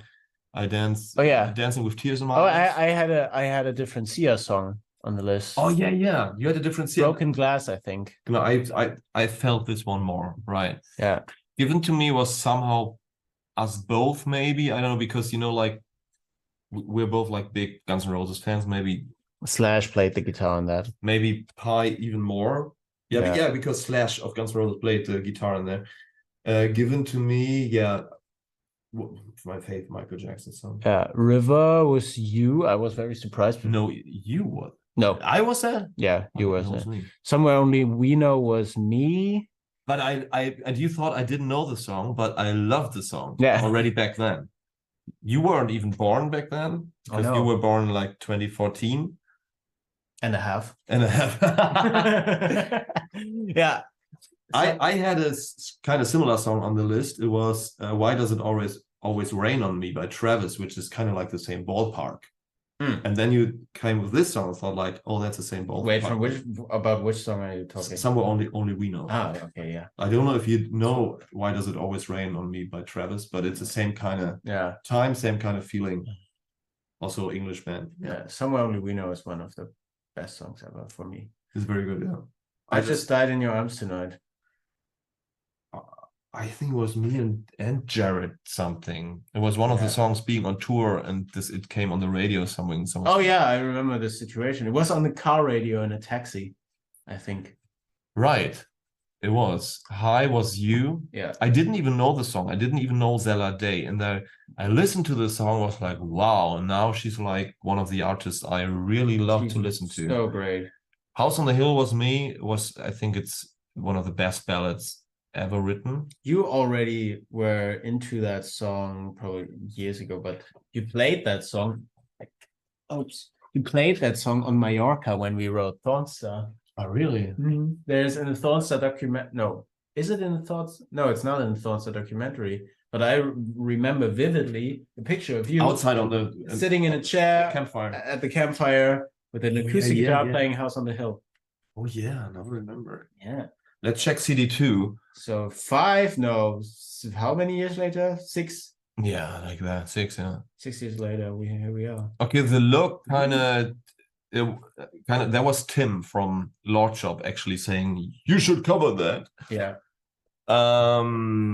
Ordinary Town was actually a friend of ours, like an old friend of mine. She is the TV producer, and she did this documentary about this band Scooter and told me about Celebrate the Nun and said, that's a song, you should cover that one. I listened to that, showed it to the guys. We were like, this is so great, we should cover that. Yeah. Cha Cha Cha, I mean, there was it was very obvious that this is the most suited song for us. Judas, I don't remember. No, probably me because of Lady Gaga. Yeah, Children of the Damned. We were thinking of covering Iron Maiden, but it had to be a song which is not one of their biggest hits, because covering Iron Maiden, there are people who will always say you don't cover Iron Maiden, like gatekeeping idiots. But obviously the Trooper and everything, they have been covered so much. Or Fear of the Dark, or Number of the Beast, or something like that. It just didn't feel right to cover these. And I wanted a song in a minor key, which feels more mellow, which is hard to find because most Iron Maiden songs in a major key, which is like for the non-musicians of major key, which sound like more friendly and bright and uplifting. And we didn't want a song which goes with this typical Iron Maiden gallop all the time. So so it's Children of the Damned. Week in the Box, we were watching the Hedwig and the Angry Inch movie together. So we were thinking of covering that song, or The Origin of Love, which is also from the movie. Bad Romance was me back then, 2010. Most Radical Thing, me. This Is Alive, I think, was Jared. We were at some party, the song was played. It's a Sin, we chose that in Mexico. First time being in Mexico, we were eating tacos outside on the street in the center of the city, in Mexico City, and it came on the radio. And we were like, oh, that's such a great song. Ordinary World, I don't remember. Probably heard it somewhere as well. Just being like, oh, that could be a great song to cover. And all the songs from CD3 were chosen by me because I found it like interesting to just cover songs that were written before my birth. It's all before your birth as well. I was born back then. No, it's all songs that I listened to in the vinyl single collection of my parents. So I actually didn't know the majority of those songs. Yes, it's like, what are these songs? Some of them are not hits at all, but it's been stuff I listened to as a kid on vinyl and was like, wow. They're great. I was like, okay, I'm never listening to the songs, but I was surprised. But same thing, stay true to just a feeling, not like what are like the biggest hits of the 60s and 70s, it's like, of course there's some hits on it, but some are like they're still underground. Keep it underground. How do the sales outside of Germany count for chart positions? It's super easy. It depends on where you buy it from. Yeah. So if you are from England and you're buying a CD from wherever, if you buy it from a German shop, an English shop, a French shop, whatever, you're buying it from England. So you're an English customer. It counts for the English or the UK charts. If you're in Germany and if you're like getting your CD from Napalm Records, which have their store in Austria, you're ordering it to Germany. So it counts for the German charts and so on. Yeah. It's always the origin of the buyer. Yeah. So if you want to help us, like that's actually so cute. You know, we have people like all over the world and we do these things like, hey, maybe you want to buy a second album, we want to go high in the charts. And then there's like people from South Guinea or whatever saying like, I bought your album twice. Like, that's very nice, but it does not help for the German charts. So no, like it's super cute, but it's really like German. If you have friends in Germany that buy the album for you, that works. Yeah, absolutely. P. Ja. Ihr Danke. habt uns nach der Bedeutung von WOMS, W-O-M-S, Weapons of Mass Destruction, Seduction, sorry, ein Rätsel, nach der Bedeutung gefragt. Welche Interpretation hat euch gefallen? Über welche habt ihr euch kaputt gelacht? Wir haben sehr über die Interpretation We Only Masturbate Sundays gelacht. Ich wollte das auch sagen. Die war ehrlich und auch gar nicht wahr. Maybe for you non-German speakers, it was like we had this thing on social media where we've been asked, or we ask you guys like, what does WOMS means for Weapons of Mass Seduction before you knew the album title? And you came up with things, and one person said like, we only masturbate Sundays, and I think that wasn't like the most. It's actually the only one I remember. It was like it's the only one I remember as well. Many people came up with Weapons of Mass Seduction. I love that. So it's like smart. Yeah, very good. Hatten wir schon. There's like one question. It's a very long one. I make it shorter. A question about the origin of the lyrics from our song "From the Brink of the Other World." That's a song from Swan Songs 3. I don't know anymore. I remember, I don't know. I remember that I wrote the song, especially the lyrics, like long ago. I was not even 20 years old.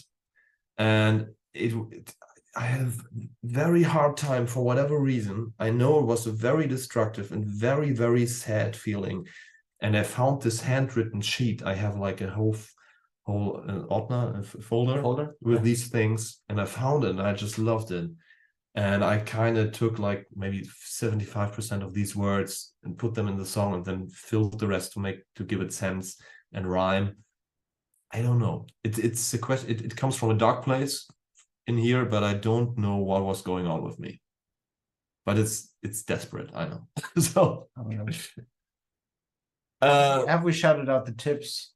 I don't know. No. 10 from we shout out them? No, maybe. We had 15 from Esclamon.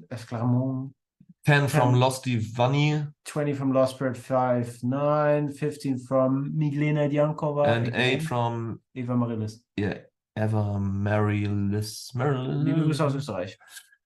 There's a question. Since you are in Britain at Download in June, you're coming to Scotland. No, sadly not. You know, some of these festivals, or all of these big festivals in the world, they come with a certain kind of exclusivity. So it says like, if you play at the festival, you cannot play within a certain amount of time in certain areas. So if you look at like tour plans, like especially like next year, we're going to play a big festival in Belgium.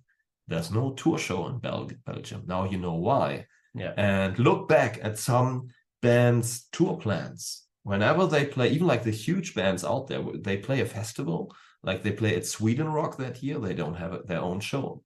They have it the year before or the year after. So this is how these things work. So we do not tour the UK next year. There's some... Welcher Song war allgemein am schwierigsten zu covern, beziehungsweise welcher Song war auch gerade gesanglich die größte Herausforderung? Ja. Für mich war es Given to Me. Du musst irgendwie Michael Jackson gerecht werden, das ist schwierig. Ja. Was war für dich schwer? Oder emotional oder wie auch immer? Gute Frage. Es gibt in einem Song ein Gitarrenriff, was ganz, ganz weird ist. Ganz gut, ich weiß nicht mehr welcher. Ganz komisch. Und das habe ich gar nicht erwartet. Also, das ist so unnatürlich auf der Gitarre zu spielen. Ist es der C-Teil von Hin? Das kann sein. Ich glaube, ja. Ja, es war so unnatürlich auf der Gitarre zu spielen, da habe ich gebraucht. Plus, da hier von Give In To Me gesprochen wird, ich muss ja ganz ehrlich sagen, das steht wahrscheinlich auch in den Credits. Ja, natürlich. Nicht. Steht da drin. Niklas Thormann steht da. So, das Solo von Give In To Me im Original gespielt von Slash. Das ist so unfassbar schön, krass, aber außerhalb meiner Fähigkeiten, dem gerecht zu werden. Ich habe es versucht mehrere Male, aber es war nie da, wo es sein muss für diesen Song. Ergo nimmt man jemanden wie Niklas Thurmann, der ein unfassbarer Gitarrist ist. Und der beste Freund von unserem Corvin, den ihr alle kennt. Genau. Die waren zusammen in der Schule. Der dieses Solo gespielt hat und auch das Solo auf Turbo Lover. Genau. Also das Ding ist, wir haben einfach in der Band keinen krassen Shred-Lead-Gitarristen, weil wir den nie brauchten. So virtuosen Kram. Also diesen ganz schnell, boah, so diesen ultra krassen Scheiß haben wir. Und das sind zwei, für die das vielleicht nicht verstehen. Gitarre, diese ist wirklich Lead-Gitarre und Rhythmusgitarre ist in gewisser Art und Weise wie zwei unterschiedliche Instrumente. Und ich bin eigentlich auch ein reiner Rhythmusgitarrist. Ich kann ein paar Liedsachen, aber diesen richtigen, schnellen Scheiß kann ich nicht. Genauso ist Pi auch gestrickt. Und in diesem Fall brauchst du jemand, der das macht. Das ist uns aber erst aufgefallen, als wir den Song schon aufgenommen hatten und das Solo fehlt, haben wir erst gemerkt, Digga, dieses Solo ist völlig, dazu brauchst du einen anderen Instrumentalisten. Genau, jemand, der dieses Instrument anders versteht und auch anders rangeht und das auch ganz anders wahrnimmt. Also für mich, ich habe Spaß an Liedsachen spielen, aber das ist etwas, was einfach nicht, was für mich als Instrumentalist, da bin ich nicht. Und hört euch das mal an, das Original Give In To Me, das ist halt unfassbar. Ja, und da hilft es dann auch, einerseits zu wissen, was man kann und was man nicht kann. Wir hätten es auch weglassen können. Du kannst ja so Solo-Geschichten, das gilt ja als Interpretationsteil eines Songs, kann man weglassen, aber das gehört zu Give In To Me einfach dieses Solo. Man muss das kannst du nicht weglassen. Das wäre ja wie das November Rain Solo weglassen. Genau, und Niklas ist sowieso jemand, der bei uns im Studio oder auch bei generell Produktionen, die ich mache oder die auch Pi involviert ist als Tontechniker im Studio etc. Niki ist ein Typ, den wir immer wieder im Studio haben, ein Studiogitarrist für diverse, viele Sachen. Deshalb ist er da die erste Wahl. Weil er alles einfach so abrufen kann, was abgefahren ist. How are you able to be so clean shaven for each concert? It's very easy. I just shave before each concert. I do it like at noon or like early afternoon, and then I'm shaven and shaved. Yeah, it's very easy. Very, very easy. Okay, Pi hat ja die Frage schon in unserem Q&A beantwortet. Daher, Chris, was ist dein Lied? Moment, was ist dein Lied, bei dem du es schade findest, dass es nicht auf Coveralbum geschafft hat? Ich möchte jetzt von dir wissen, was hast du denn gesagt? Bei welchem findest du es schade? Guckst du meine Q&As nicht, oder was? Doch, ich wollte es nur nochmal, dass du es den Leuten nochmal... Ich weiß nicht mehr, was ich gesagt habe, aber welches Lied fand ich schade? Guckst du deine Q&As nicht, oder was? Tatsächlich, ich habe eben Lamb of God gesagt, aber es ist gar nicht Lamb of God, das ist der Gitarrist von Lamb of God, featuring Chester Bennington. Ach, das war das, ich dachte schon so, ja stimmt, jetzt weiß ich. Wie heißt der Song? Cool. Bei mir ist es, glaube ich, weiß ich nicht mehr. Aha mit Minor Earth Major Sky. Das ist ein Song, den ich geil finde, aber haben uns dann doch gegen entschieden. So, jetzt schauen wir mal, was hier noch so an Fragen reingekommen ist. Das waren jetzt alles Fragen, die ihr vorher geschickt habt. Und jetzt gehen wir mal an die Fragen, die jetzt zwischendrin kamen.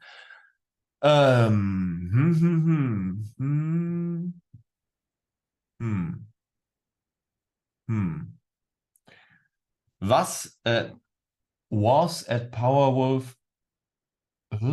Okay, maybe like that. What at Powerwolf in Düsseldorf and I was... there's the I missing. I was at Powerwolf, sorry. I'm trying to understand the question. I was at Powerwolf in Düsseldorf and I was like, who the fuck is Lord of the Lost? Long story short, bought the tickets from Milan. Okay, there's no question. NASA, you're supposed to give me questions, but thank you very much for buying the ticket. NASA. NASA's doing this. You can't see her. I see her. She's doing this with her panda. She has a panda hood on. Oh, look. Okay, where are the questions? There! German one, sorry. Chris, wie kam es zur Zusammenarbeit mit Swiss und die anderen? Kanntet ihr euch schon länger oder wann und wie habt ihr euch kennengelernt? Wann ging das los? Ich glaube 2018. Cross-Off heißt das Song. Was? Ah ja. Cross-Off heißt das Song. Okay, cool. Ja. 2018 wurde mir Swiss vorgestellt. Ich kannte die Band von Tourpostern in Hamburg, aber wurde mir Swiss vorgestellt, weil er hat ein Feature gemacht auf einem Song von den irgendwas mit Kids, keine Ahnung. 8 Kids. 8 Kids, genau. Und es wurde ein Studio gebraucht, spontan in Hamburg, um seine Stimme aufzunehmen. Und der Musikmanager Eric Burton, ein wichtiger Partner von mir bei Musikproduktionen, sagte, ey, vielleicht geht da ja was zusammen, so produktionstechnisch auch für die Zukunft. Und ich habe mich mit Swiss von Anfang an gut verstanden. Und ich habe ihn dann angeboten, nachdem ich in die alten Swiss-Sachen reingehört habe, dass ich meinte, ey, was hältst du davon, wenn wir mal was für euch produzieren? Ich glaube, da geht was soundmäßig in die und die Richtung. Und wir haben dann 1, 2 Songs eine Testproduktion gemacht. Das fand er gut. Und dann haben wir, das erste, was wir zusammen gemacht haben, war das Projekt mit Swiss und Ferris, Phoenix aus der Klapse. Yeah. Hast du da nicht auch ein bisschen Gitarre gespielt? Nee, Gitarre bei Ferris hast du. Bei König aus der Klapse auch? Ja. Oder bei König aus der Klapse habe ich Bass gespielt. Bei Ferris habe ich Gitarre und Bass gespielt. Stimmt. Und so ging das dann los, dass wir dementsprechend dann dieses Phoenix aus der Klapse gemacht haben. Die waren super happy mit dem Sound und dann ging es los, dass auch die Swiss und die anderen Alben bei uns produziert worden sind, die Ferris-Alben und so weiter. Und seitdem arbeiten wir eben mit Missglückte Welt, also dem Label, was eben Swiss und Ferris und so weiter machen, zusammen für die meisten Sachen, die sie machen. Und ich habe dann auch für Swiss, für sein Soloalbum 2 Songs produziert und was wieder Hip-Hop war. Ja. Das, was ein abgefahrener Zufall ist, weil ich kenne Swiss eben aus dieser Hip-Hop-Zeit. Genau. Als Musiker. Also ich habe sein erstes Album vor die anderen. Ja, es gab nur Swiss, da gab es die anderen noch nicht. Missglückt hieß es. Sein Album Missglückt. Ja, genau. Das habe ich gehört. Mit Buddy Ogün hat er. Genau. Das war geil. Das ist echt cool. Genau, und die Zusammenarbeit, die wir dann hatten mit Schwarz-Rot-Gold, das war quasi, da hatten wir schon das erste Swiss und die anderen Album irgendwie produziert oder so. Und dann ging es eben darum, wollen wir nicht mal was zusammen machen? Dann war Corona irgendwie am Start. Alle hatten irgendwie mehr Zeit für Mucke machen. War ja nicht unterwegs. Und dann haben wir Schwarz-Rot-Gold gemacht. Which song would you have liked to cover and you haven't? Okay, we kind of had the question. Let's just answer that again. I just said Minor Earth, Major Sky by Aha. And I had that on the list as well. Yeah, I had on the list Cross Off by Chester Bennington and the guitar player from Lamb of God. His name is Mark Horton, I think. I guess. Yeah. And actually, I don't really remember any of the other songs on the list because I'm so happy with what we have now. And it's like we chose this song like last summer, like last summer, last year. Yeah, so time ago. So I really don't know. If I'd go through my favorite songs playlist on Spotify, I think I would find, maybe like Maria Magdalena by Sandra. That would be one of my... Geiler Song. Great song. Creature of the Night. Yeah. Maybe that. Wann gibt's neue pinke Jogginghosen? Ich weiß es nicht. Das Problem ist, die Dinger, es gibt keine pinke Rohware, wie wir sie mögen, sondern die müssen wir nähen lassen. Und irgendwie hat die eine Näherei, die wir dort hatten in der Türkei, war das zugemacht. Aber es sollen irgendwann pinke kommen. Ich glaube seit einem Jahr. Das dauert also noch. Das Ding ist tatsächlich, hier sind komische Sachen zusammengekommen. Corona plus dann diese Suezkanal-Geschichte, die hat ohne Witz heute noch Auswirkungen, selbst auf unser Merch.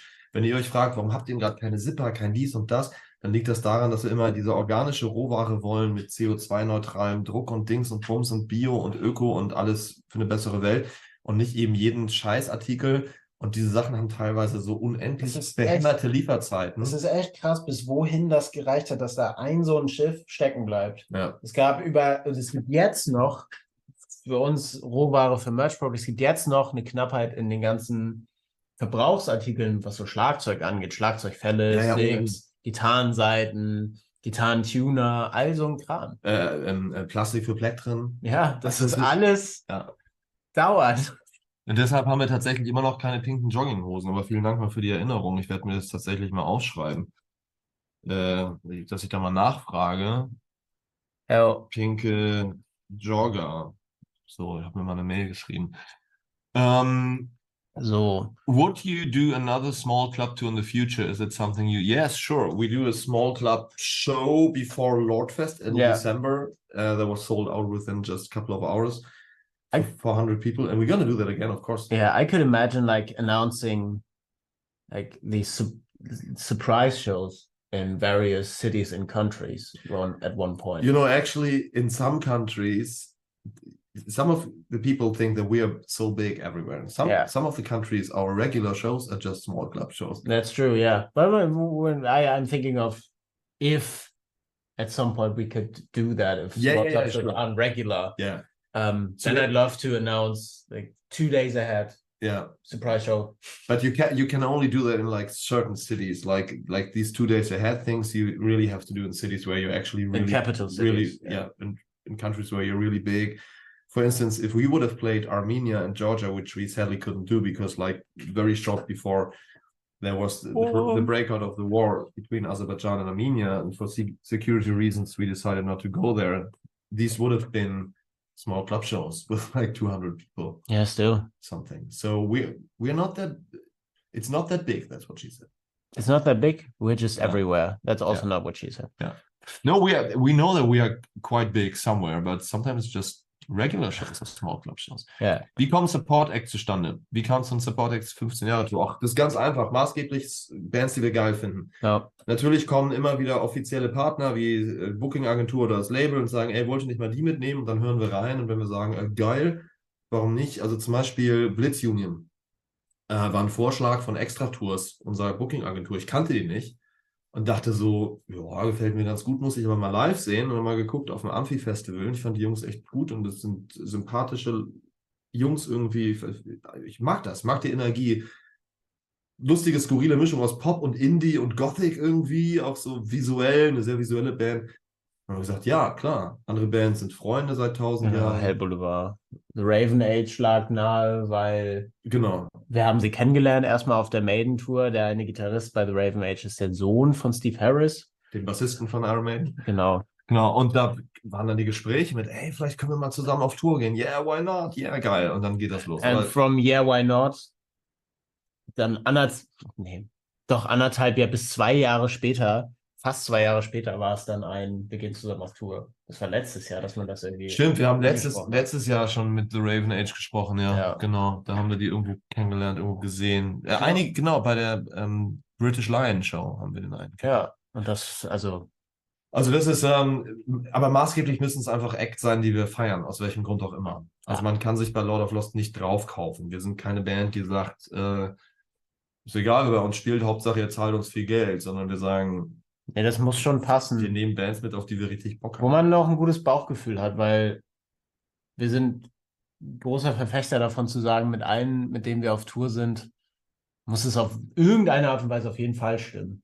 Ja, auch für euch. Also das Package muss auch nach draußen cool sein. Ja. Weil klar gibt es auch Bands, die finden wir ganz toll, mit denen sind wir dicke Freunde, aber vielleicht passt das einfach genremäßig dann gar nicht. Also keine Ahnung, wir könnten zum Beispiel jetzt nicht eine Tour machen, wo wir Support von Jasmin Wagner sind oder Jasmin Wagner Support von uns. Das wird genremäßig zu weit auseinander.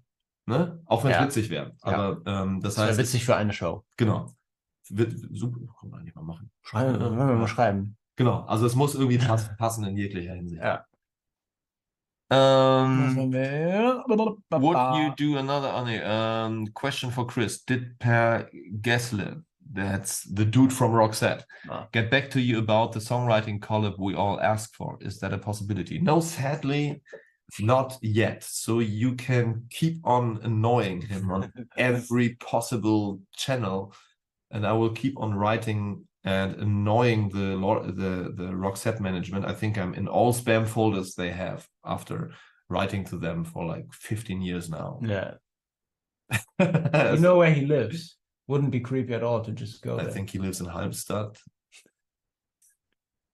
according to his, I know the hotel he owns. Where we actually thought if we go there one day before. So he has a hotel in the southwestern part of Sweden.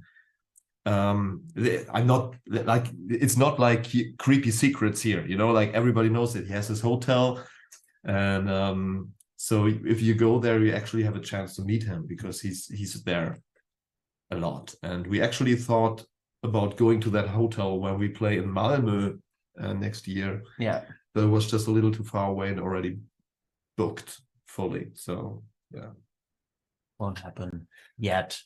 Ja. Hättet ihr Lust, in einem TV of the Lost Special mal wieder eure tollen Gitarren vorzustellen? Es sind seit dem letzten Rig Rundown ja wieder welche dazugekommen. Und hat Chris damals wirklich die echte Empyrean zerkloppt? Also zu Frage 1, kann man eigentlich mal wieder machen. Ja. Interessant. Und damals hast du sie wirklich Nee, ich hab auch nicht mal so getan, als hätte ich... Du hast das mal gesagt, glaube ich. Weil du hast eine neues hier Platte drauf gemacht und gesagt, die alte hast du kaputt gemacht. Ah, okay. Ja, habe ich. Ja. Oder habe ich... Hat er gegessen? Oder habe ich in irgendeinem Musikvideo so getan, als ob ich eine Gitarre zerkloppe? Bei Drag Me to Hell? Du hast sie gegessen. Nein, also... Ich habe sie gegessen? Ja. Okay. Ja, nee, du hast geschlafen und hast... Ja, nee, ich habe die nicht zerkloppt. Also diese Gitarre, die kostet Geld. Unfassbar viel Geld. Also nein. What did you feel when you saw Roxette's repost on social media? Oh God. That was like, wow. To explain this, there was like a repost about what actually? What was that? Was it the look cover? It was a look. I think it was a picture. Was it the look cover? No, it wasn't the look cover. It was about. Was it the Bravo post? Yeah, maybe. Oh God, I don't remember. I don't remember, but something got reposted. I was fucking crying. I sent a screenshot to the guys. It was like, I was really, really happy for you. Yeah. That's one of the biggest fanboy moments that can happen, I guess. One of the biggest fanboy moments I witnessed with you was at the Metal Hammer Awards in Berlin in I think 2019 or 2018, and you were pretty drunk, and there was this guy. It was a different time where I get drunk. There was this guy from the Architects, the singer, this guy. For me, it's just this guy because I don't know how they look. I just know one or two songs of them, and I couldn't tell couldn't tell their names. But Pi is a big fan, and he was like, but you went to him and he had a very good talk. I think he was. Yeah, well, I just told him that I adore his music and he was really nice, and I just told him that. And I told you 5 times, and then I just talked to the singer of Architects. I was so happy. He was so drunk, so he told me the same thing like 5 times, and I was carefully listening 5 times. It was super cute. Today, one of the guitar players of Architects followed me on Instagram. Ooh, wow. You can tell me 4 more times later. I will. Yeah. Where were we? Chris, there. Ich bin letztens auf ein Cover von Nino D'Angelo gestoßen und habe mich gefragt, ob den Schöpfer vorher um Erlaubnis fragen muss. Auf den Cover. Okay, das ist eine interessante Frage. Also muss man den Autoren oder die Autoren des Songs oder die Musiker oder... Also müsstest du uns jetzt fragen, ob du den Verlag covern darfst. Genau, also wir bewegen uns hier in einer komischen internationalen Grauzone. Eigentlich irgendwie ja, aber es gibt dieses Ding, wenn du einen Song in der Struktur nicht veränderst und alle Elemente beibehältst, egal von welchem Instrument sie reinterpretiert werden, dann muss man nicht fragen. Aber du darfst den Text nicht verändern, die Melodie nicht verändern, die Akkorde nicht verändern. Du darfst natürlich ein bisschen am Tempo schrauben, ich glaube auch an der Tonart, aber du darfst keine Abfolge verändern. Du darfst nichts machen, was den Song wirklich verändert. Deshalb wie zum Beispiel dieses Heino-Album, wo Heino verschiedene Rock- und Metal-Songs covert. Da gibt es immer noch die gleiche Bassline, aber sie wird dann gespielt von einer Tuba und nicht von einem E-Bass und so weiter. Und es ist alles da.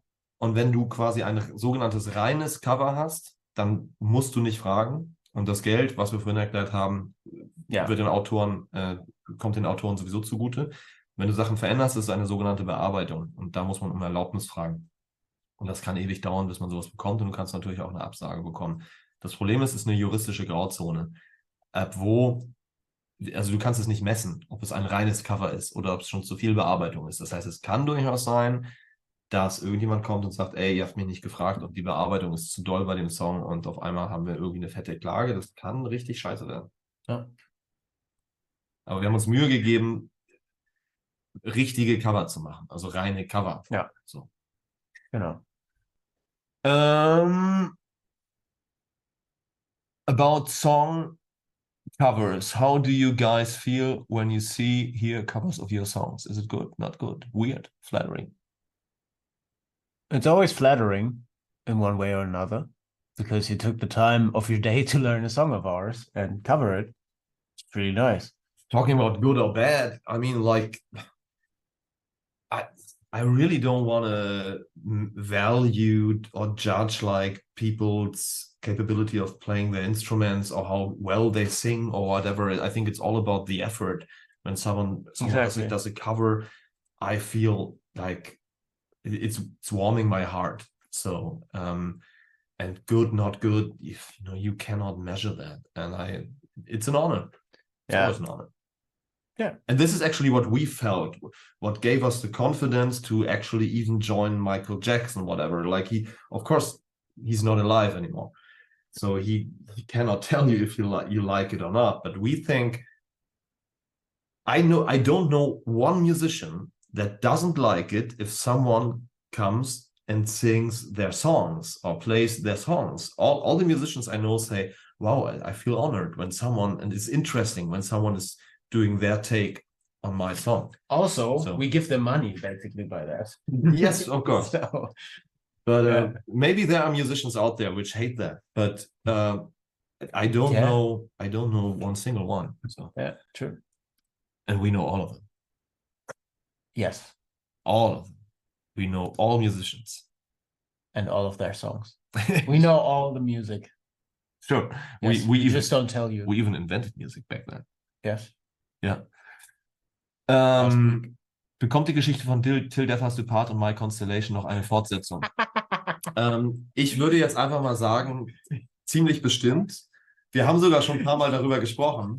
Ich habe gerade in meinem Kopf was gesehen. Wir alle sind tot und sind jetzt im Himmel. Wir sind im Himmel. Ich glaube, ich habe was. Oder in der Hölle. Ich habe ich glaube mit Gerrit drüber gesprochen oder mit Matteo, wie man es fortsetzen könnte. Du hast eigentlich nur zwei Möglichkeiten. Entweder du machst das wirklich nach My Constellation. Das heißt, du hast wirklich Himmel, Hölle, keine Ahnung. Ja. Nee, es gibt drei Möglichkeiten. Oder du machst es zwischen den beiden. Genau, Roadtrip. Oder du machst das typische Ding, Prequel. Die Kindheiten.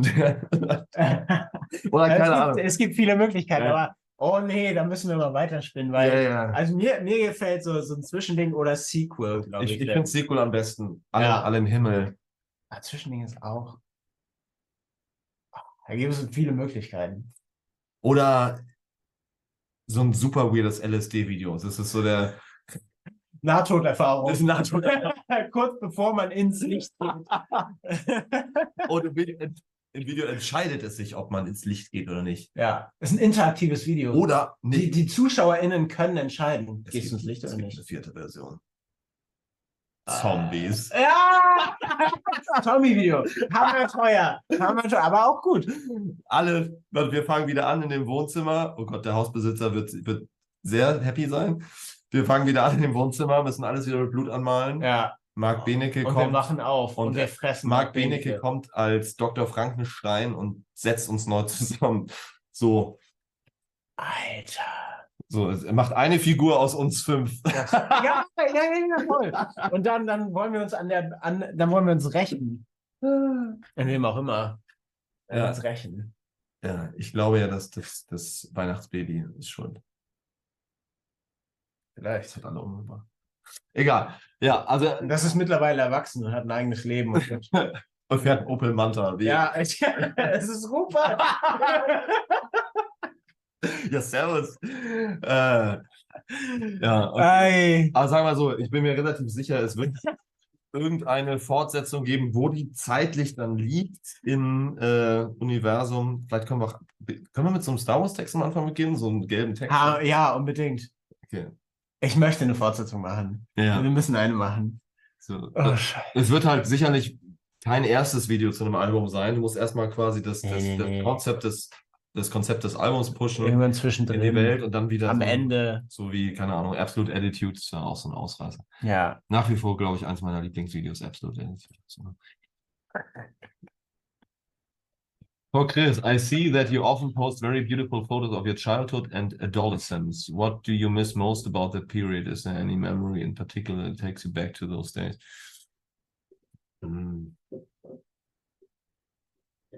I think I miss the carelessness that you have as a child.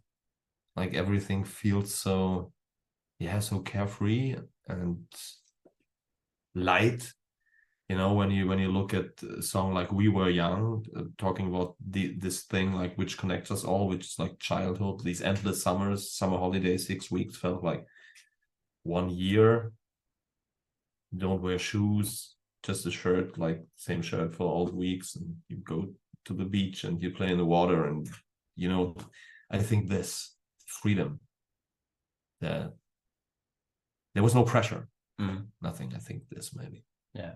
Would you say that, just came to my mind, would you say that after like having lived your adult life and when you grow a bit older, that eventually when you turn, I don't know, 60, 70, that your pressure and the responsibilities get less again? Yeah, maybe. I think it depends on what happens to your life. If you, let's say, reach like the 100% financial freedom, in other words, like you're just fucking rich, so you don't have to take care about that. On the internet, it's called fuck you money. Yeah. You have fuck you money. Then you're like healthy. Yeah. And your kids are grown-ups and have their own life and a responsible life, which you do not worry about. Yeah. And you're just at your, I don't know, lonely island somewhere in the warmth, and then meet your friends from the band and go on tour twice a year, make a record. I think you somehow could maybe get this carefreeness, if that's a word. But really, I mean, I don't want to joke about old people now, which are like getting kind of, well, what's the word, like dementia? Dementia. But if you really, like, don't get me wrong, I don't want to be disrespectful, and I made my social year in the work for the elderly. So, but if you see demented people, there's two states. Sometimes they're angry and very sad, but sometimes sometimes they behave very happy, like little kids, and they kind of remind me sometimes of like 3-year-old kids. I had that with my grandfather. Yeah. He had dementia, and he, which is the quote unquote good thing about it. Yeah. You always, again and again, learn new things or get to see new people, and whenever he had those moments where he didn't know shit, he was like, when he see my mother or me, he was like, oh, who are you? You're so friendly. So it's a good feeling. Yeah.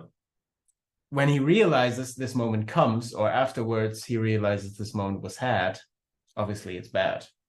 But yeah, there are moments where they don't care about anything because they don't know shit.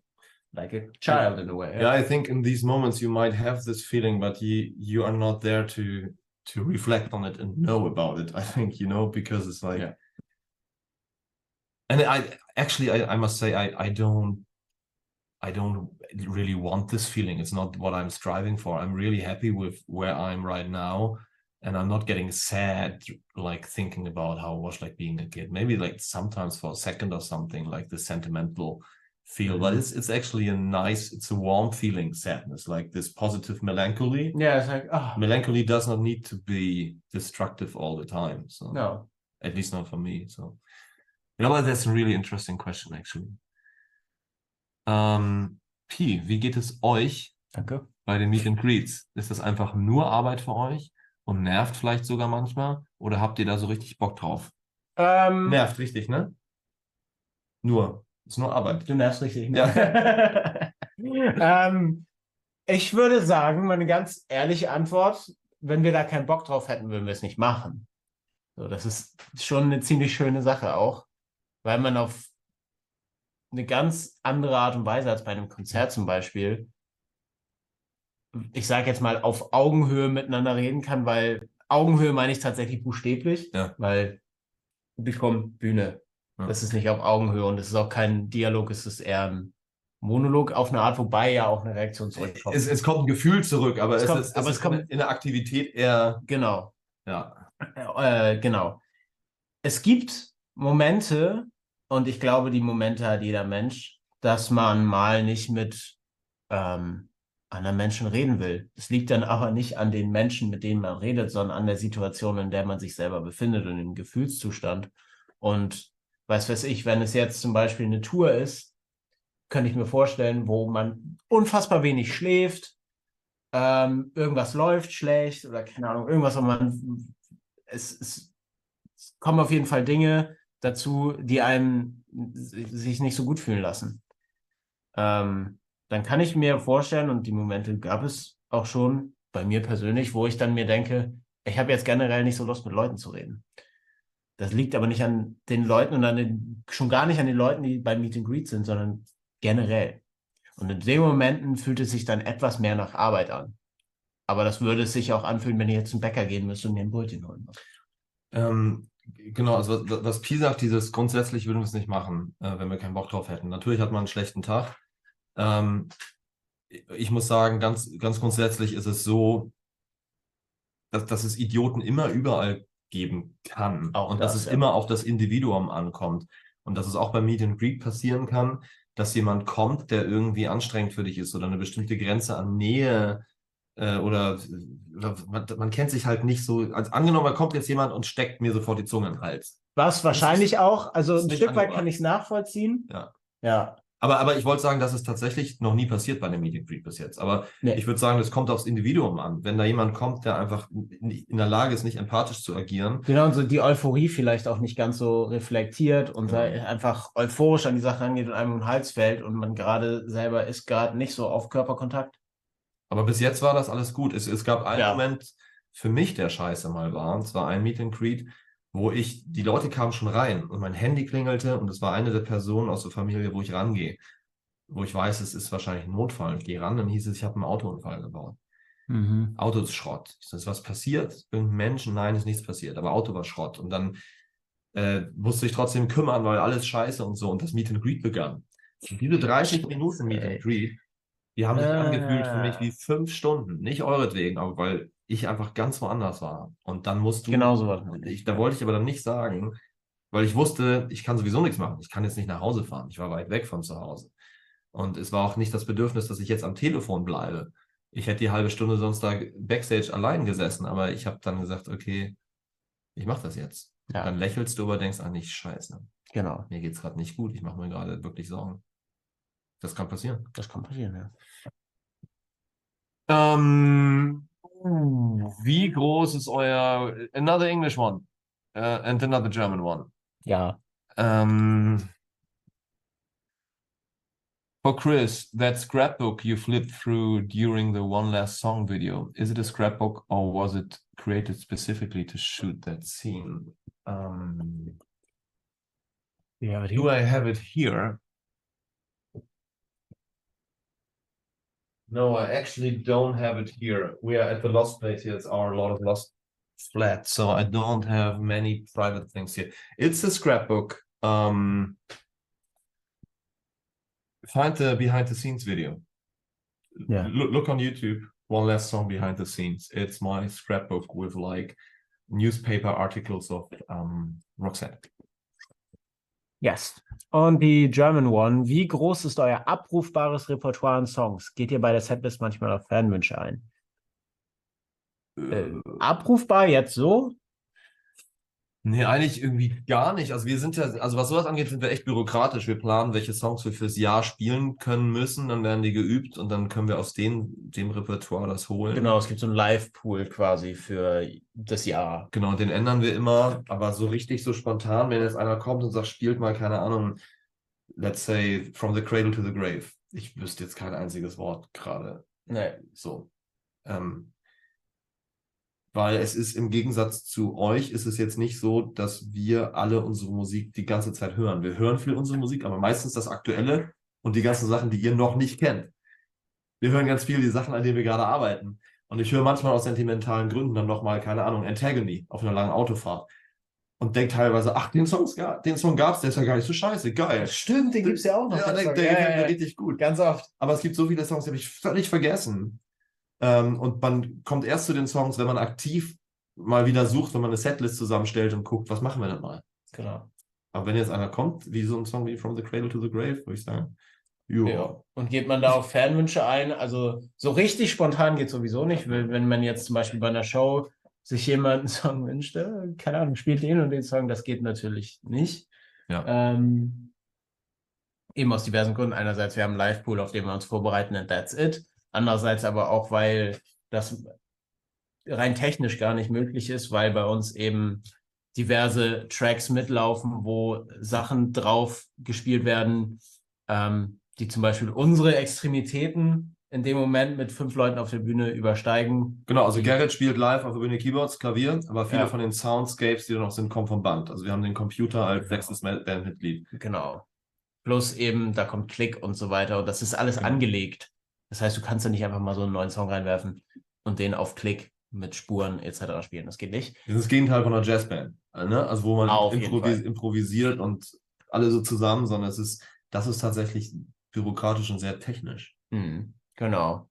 Auf Fanwünsche generell eingehen. Wenn wir jetzt 100 Mal übers Jahr hören, spielt doch mal wieder den Song, dann werden wir mit Sicherheit darauf eingehen. Oder wir machen so Umfragen manchmal mit Absicht, um zu gucken, genau. habt ihr am meisten Bock? Oder wir hatten es bei der 10-Jahres-Show, das quasi komplett abgestimmt wurde über einen Tag, über die Setlist von einem der Abende. Und die haben wir dann gespielt.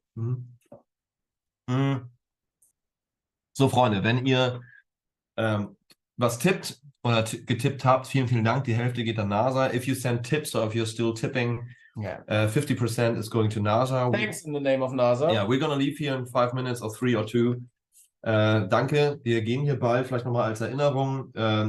Die Box hier, die 3-CD Edition, haben wir noch 50 oder so im Shop. Bei Napalm gibt es noch ein paar mehr. Kassetten haben wir noch 60, 70. Bei Napalm gibt es auch mehr. We have the CD gibt es ohne Ende. CD, we have the vinyl. Yes. It's literally trash. Yeah, it's actually really trash. It's recycled vinyl. Yeah, so it's made from trash. This is why also, if it's not the black vinyl, if it's the colored vinyl, it's a random color depending on the trash. But also the black vinyl is recycled. Yes, also the black one is recycled. The colored one is just random color because trash is different color. And we are raiding to soon SW, no, not like 2 U's, SUUN. Soon. He's covering songs on guitar. Okay, we don't know him. Cool. Let's check him out. Thank you very much and goodbye. And NASA, please put that video up on YouTube. Yes. That could be great shit. Or tell Jared because that's Jared's thing to do. Thank you very much. Thanks for having us. Thank you. Ich danke euch. Ja, ich danke Ihnen. Du riechst immer noch sehr gut nach nichts.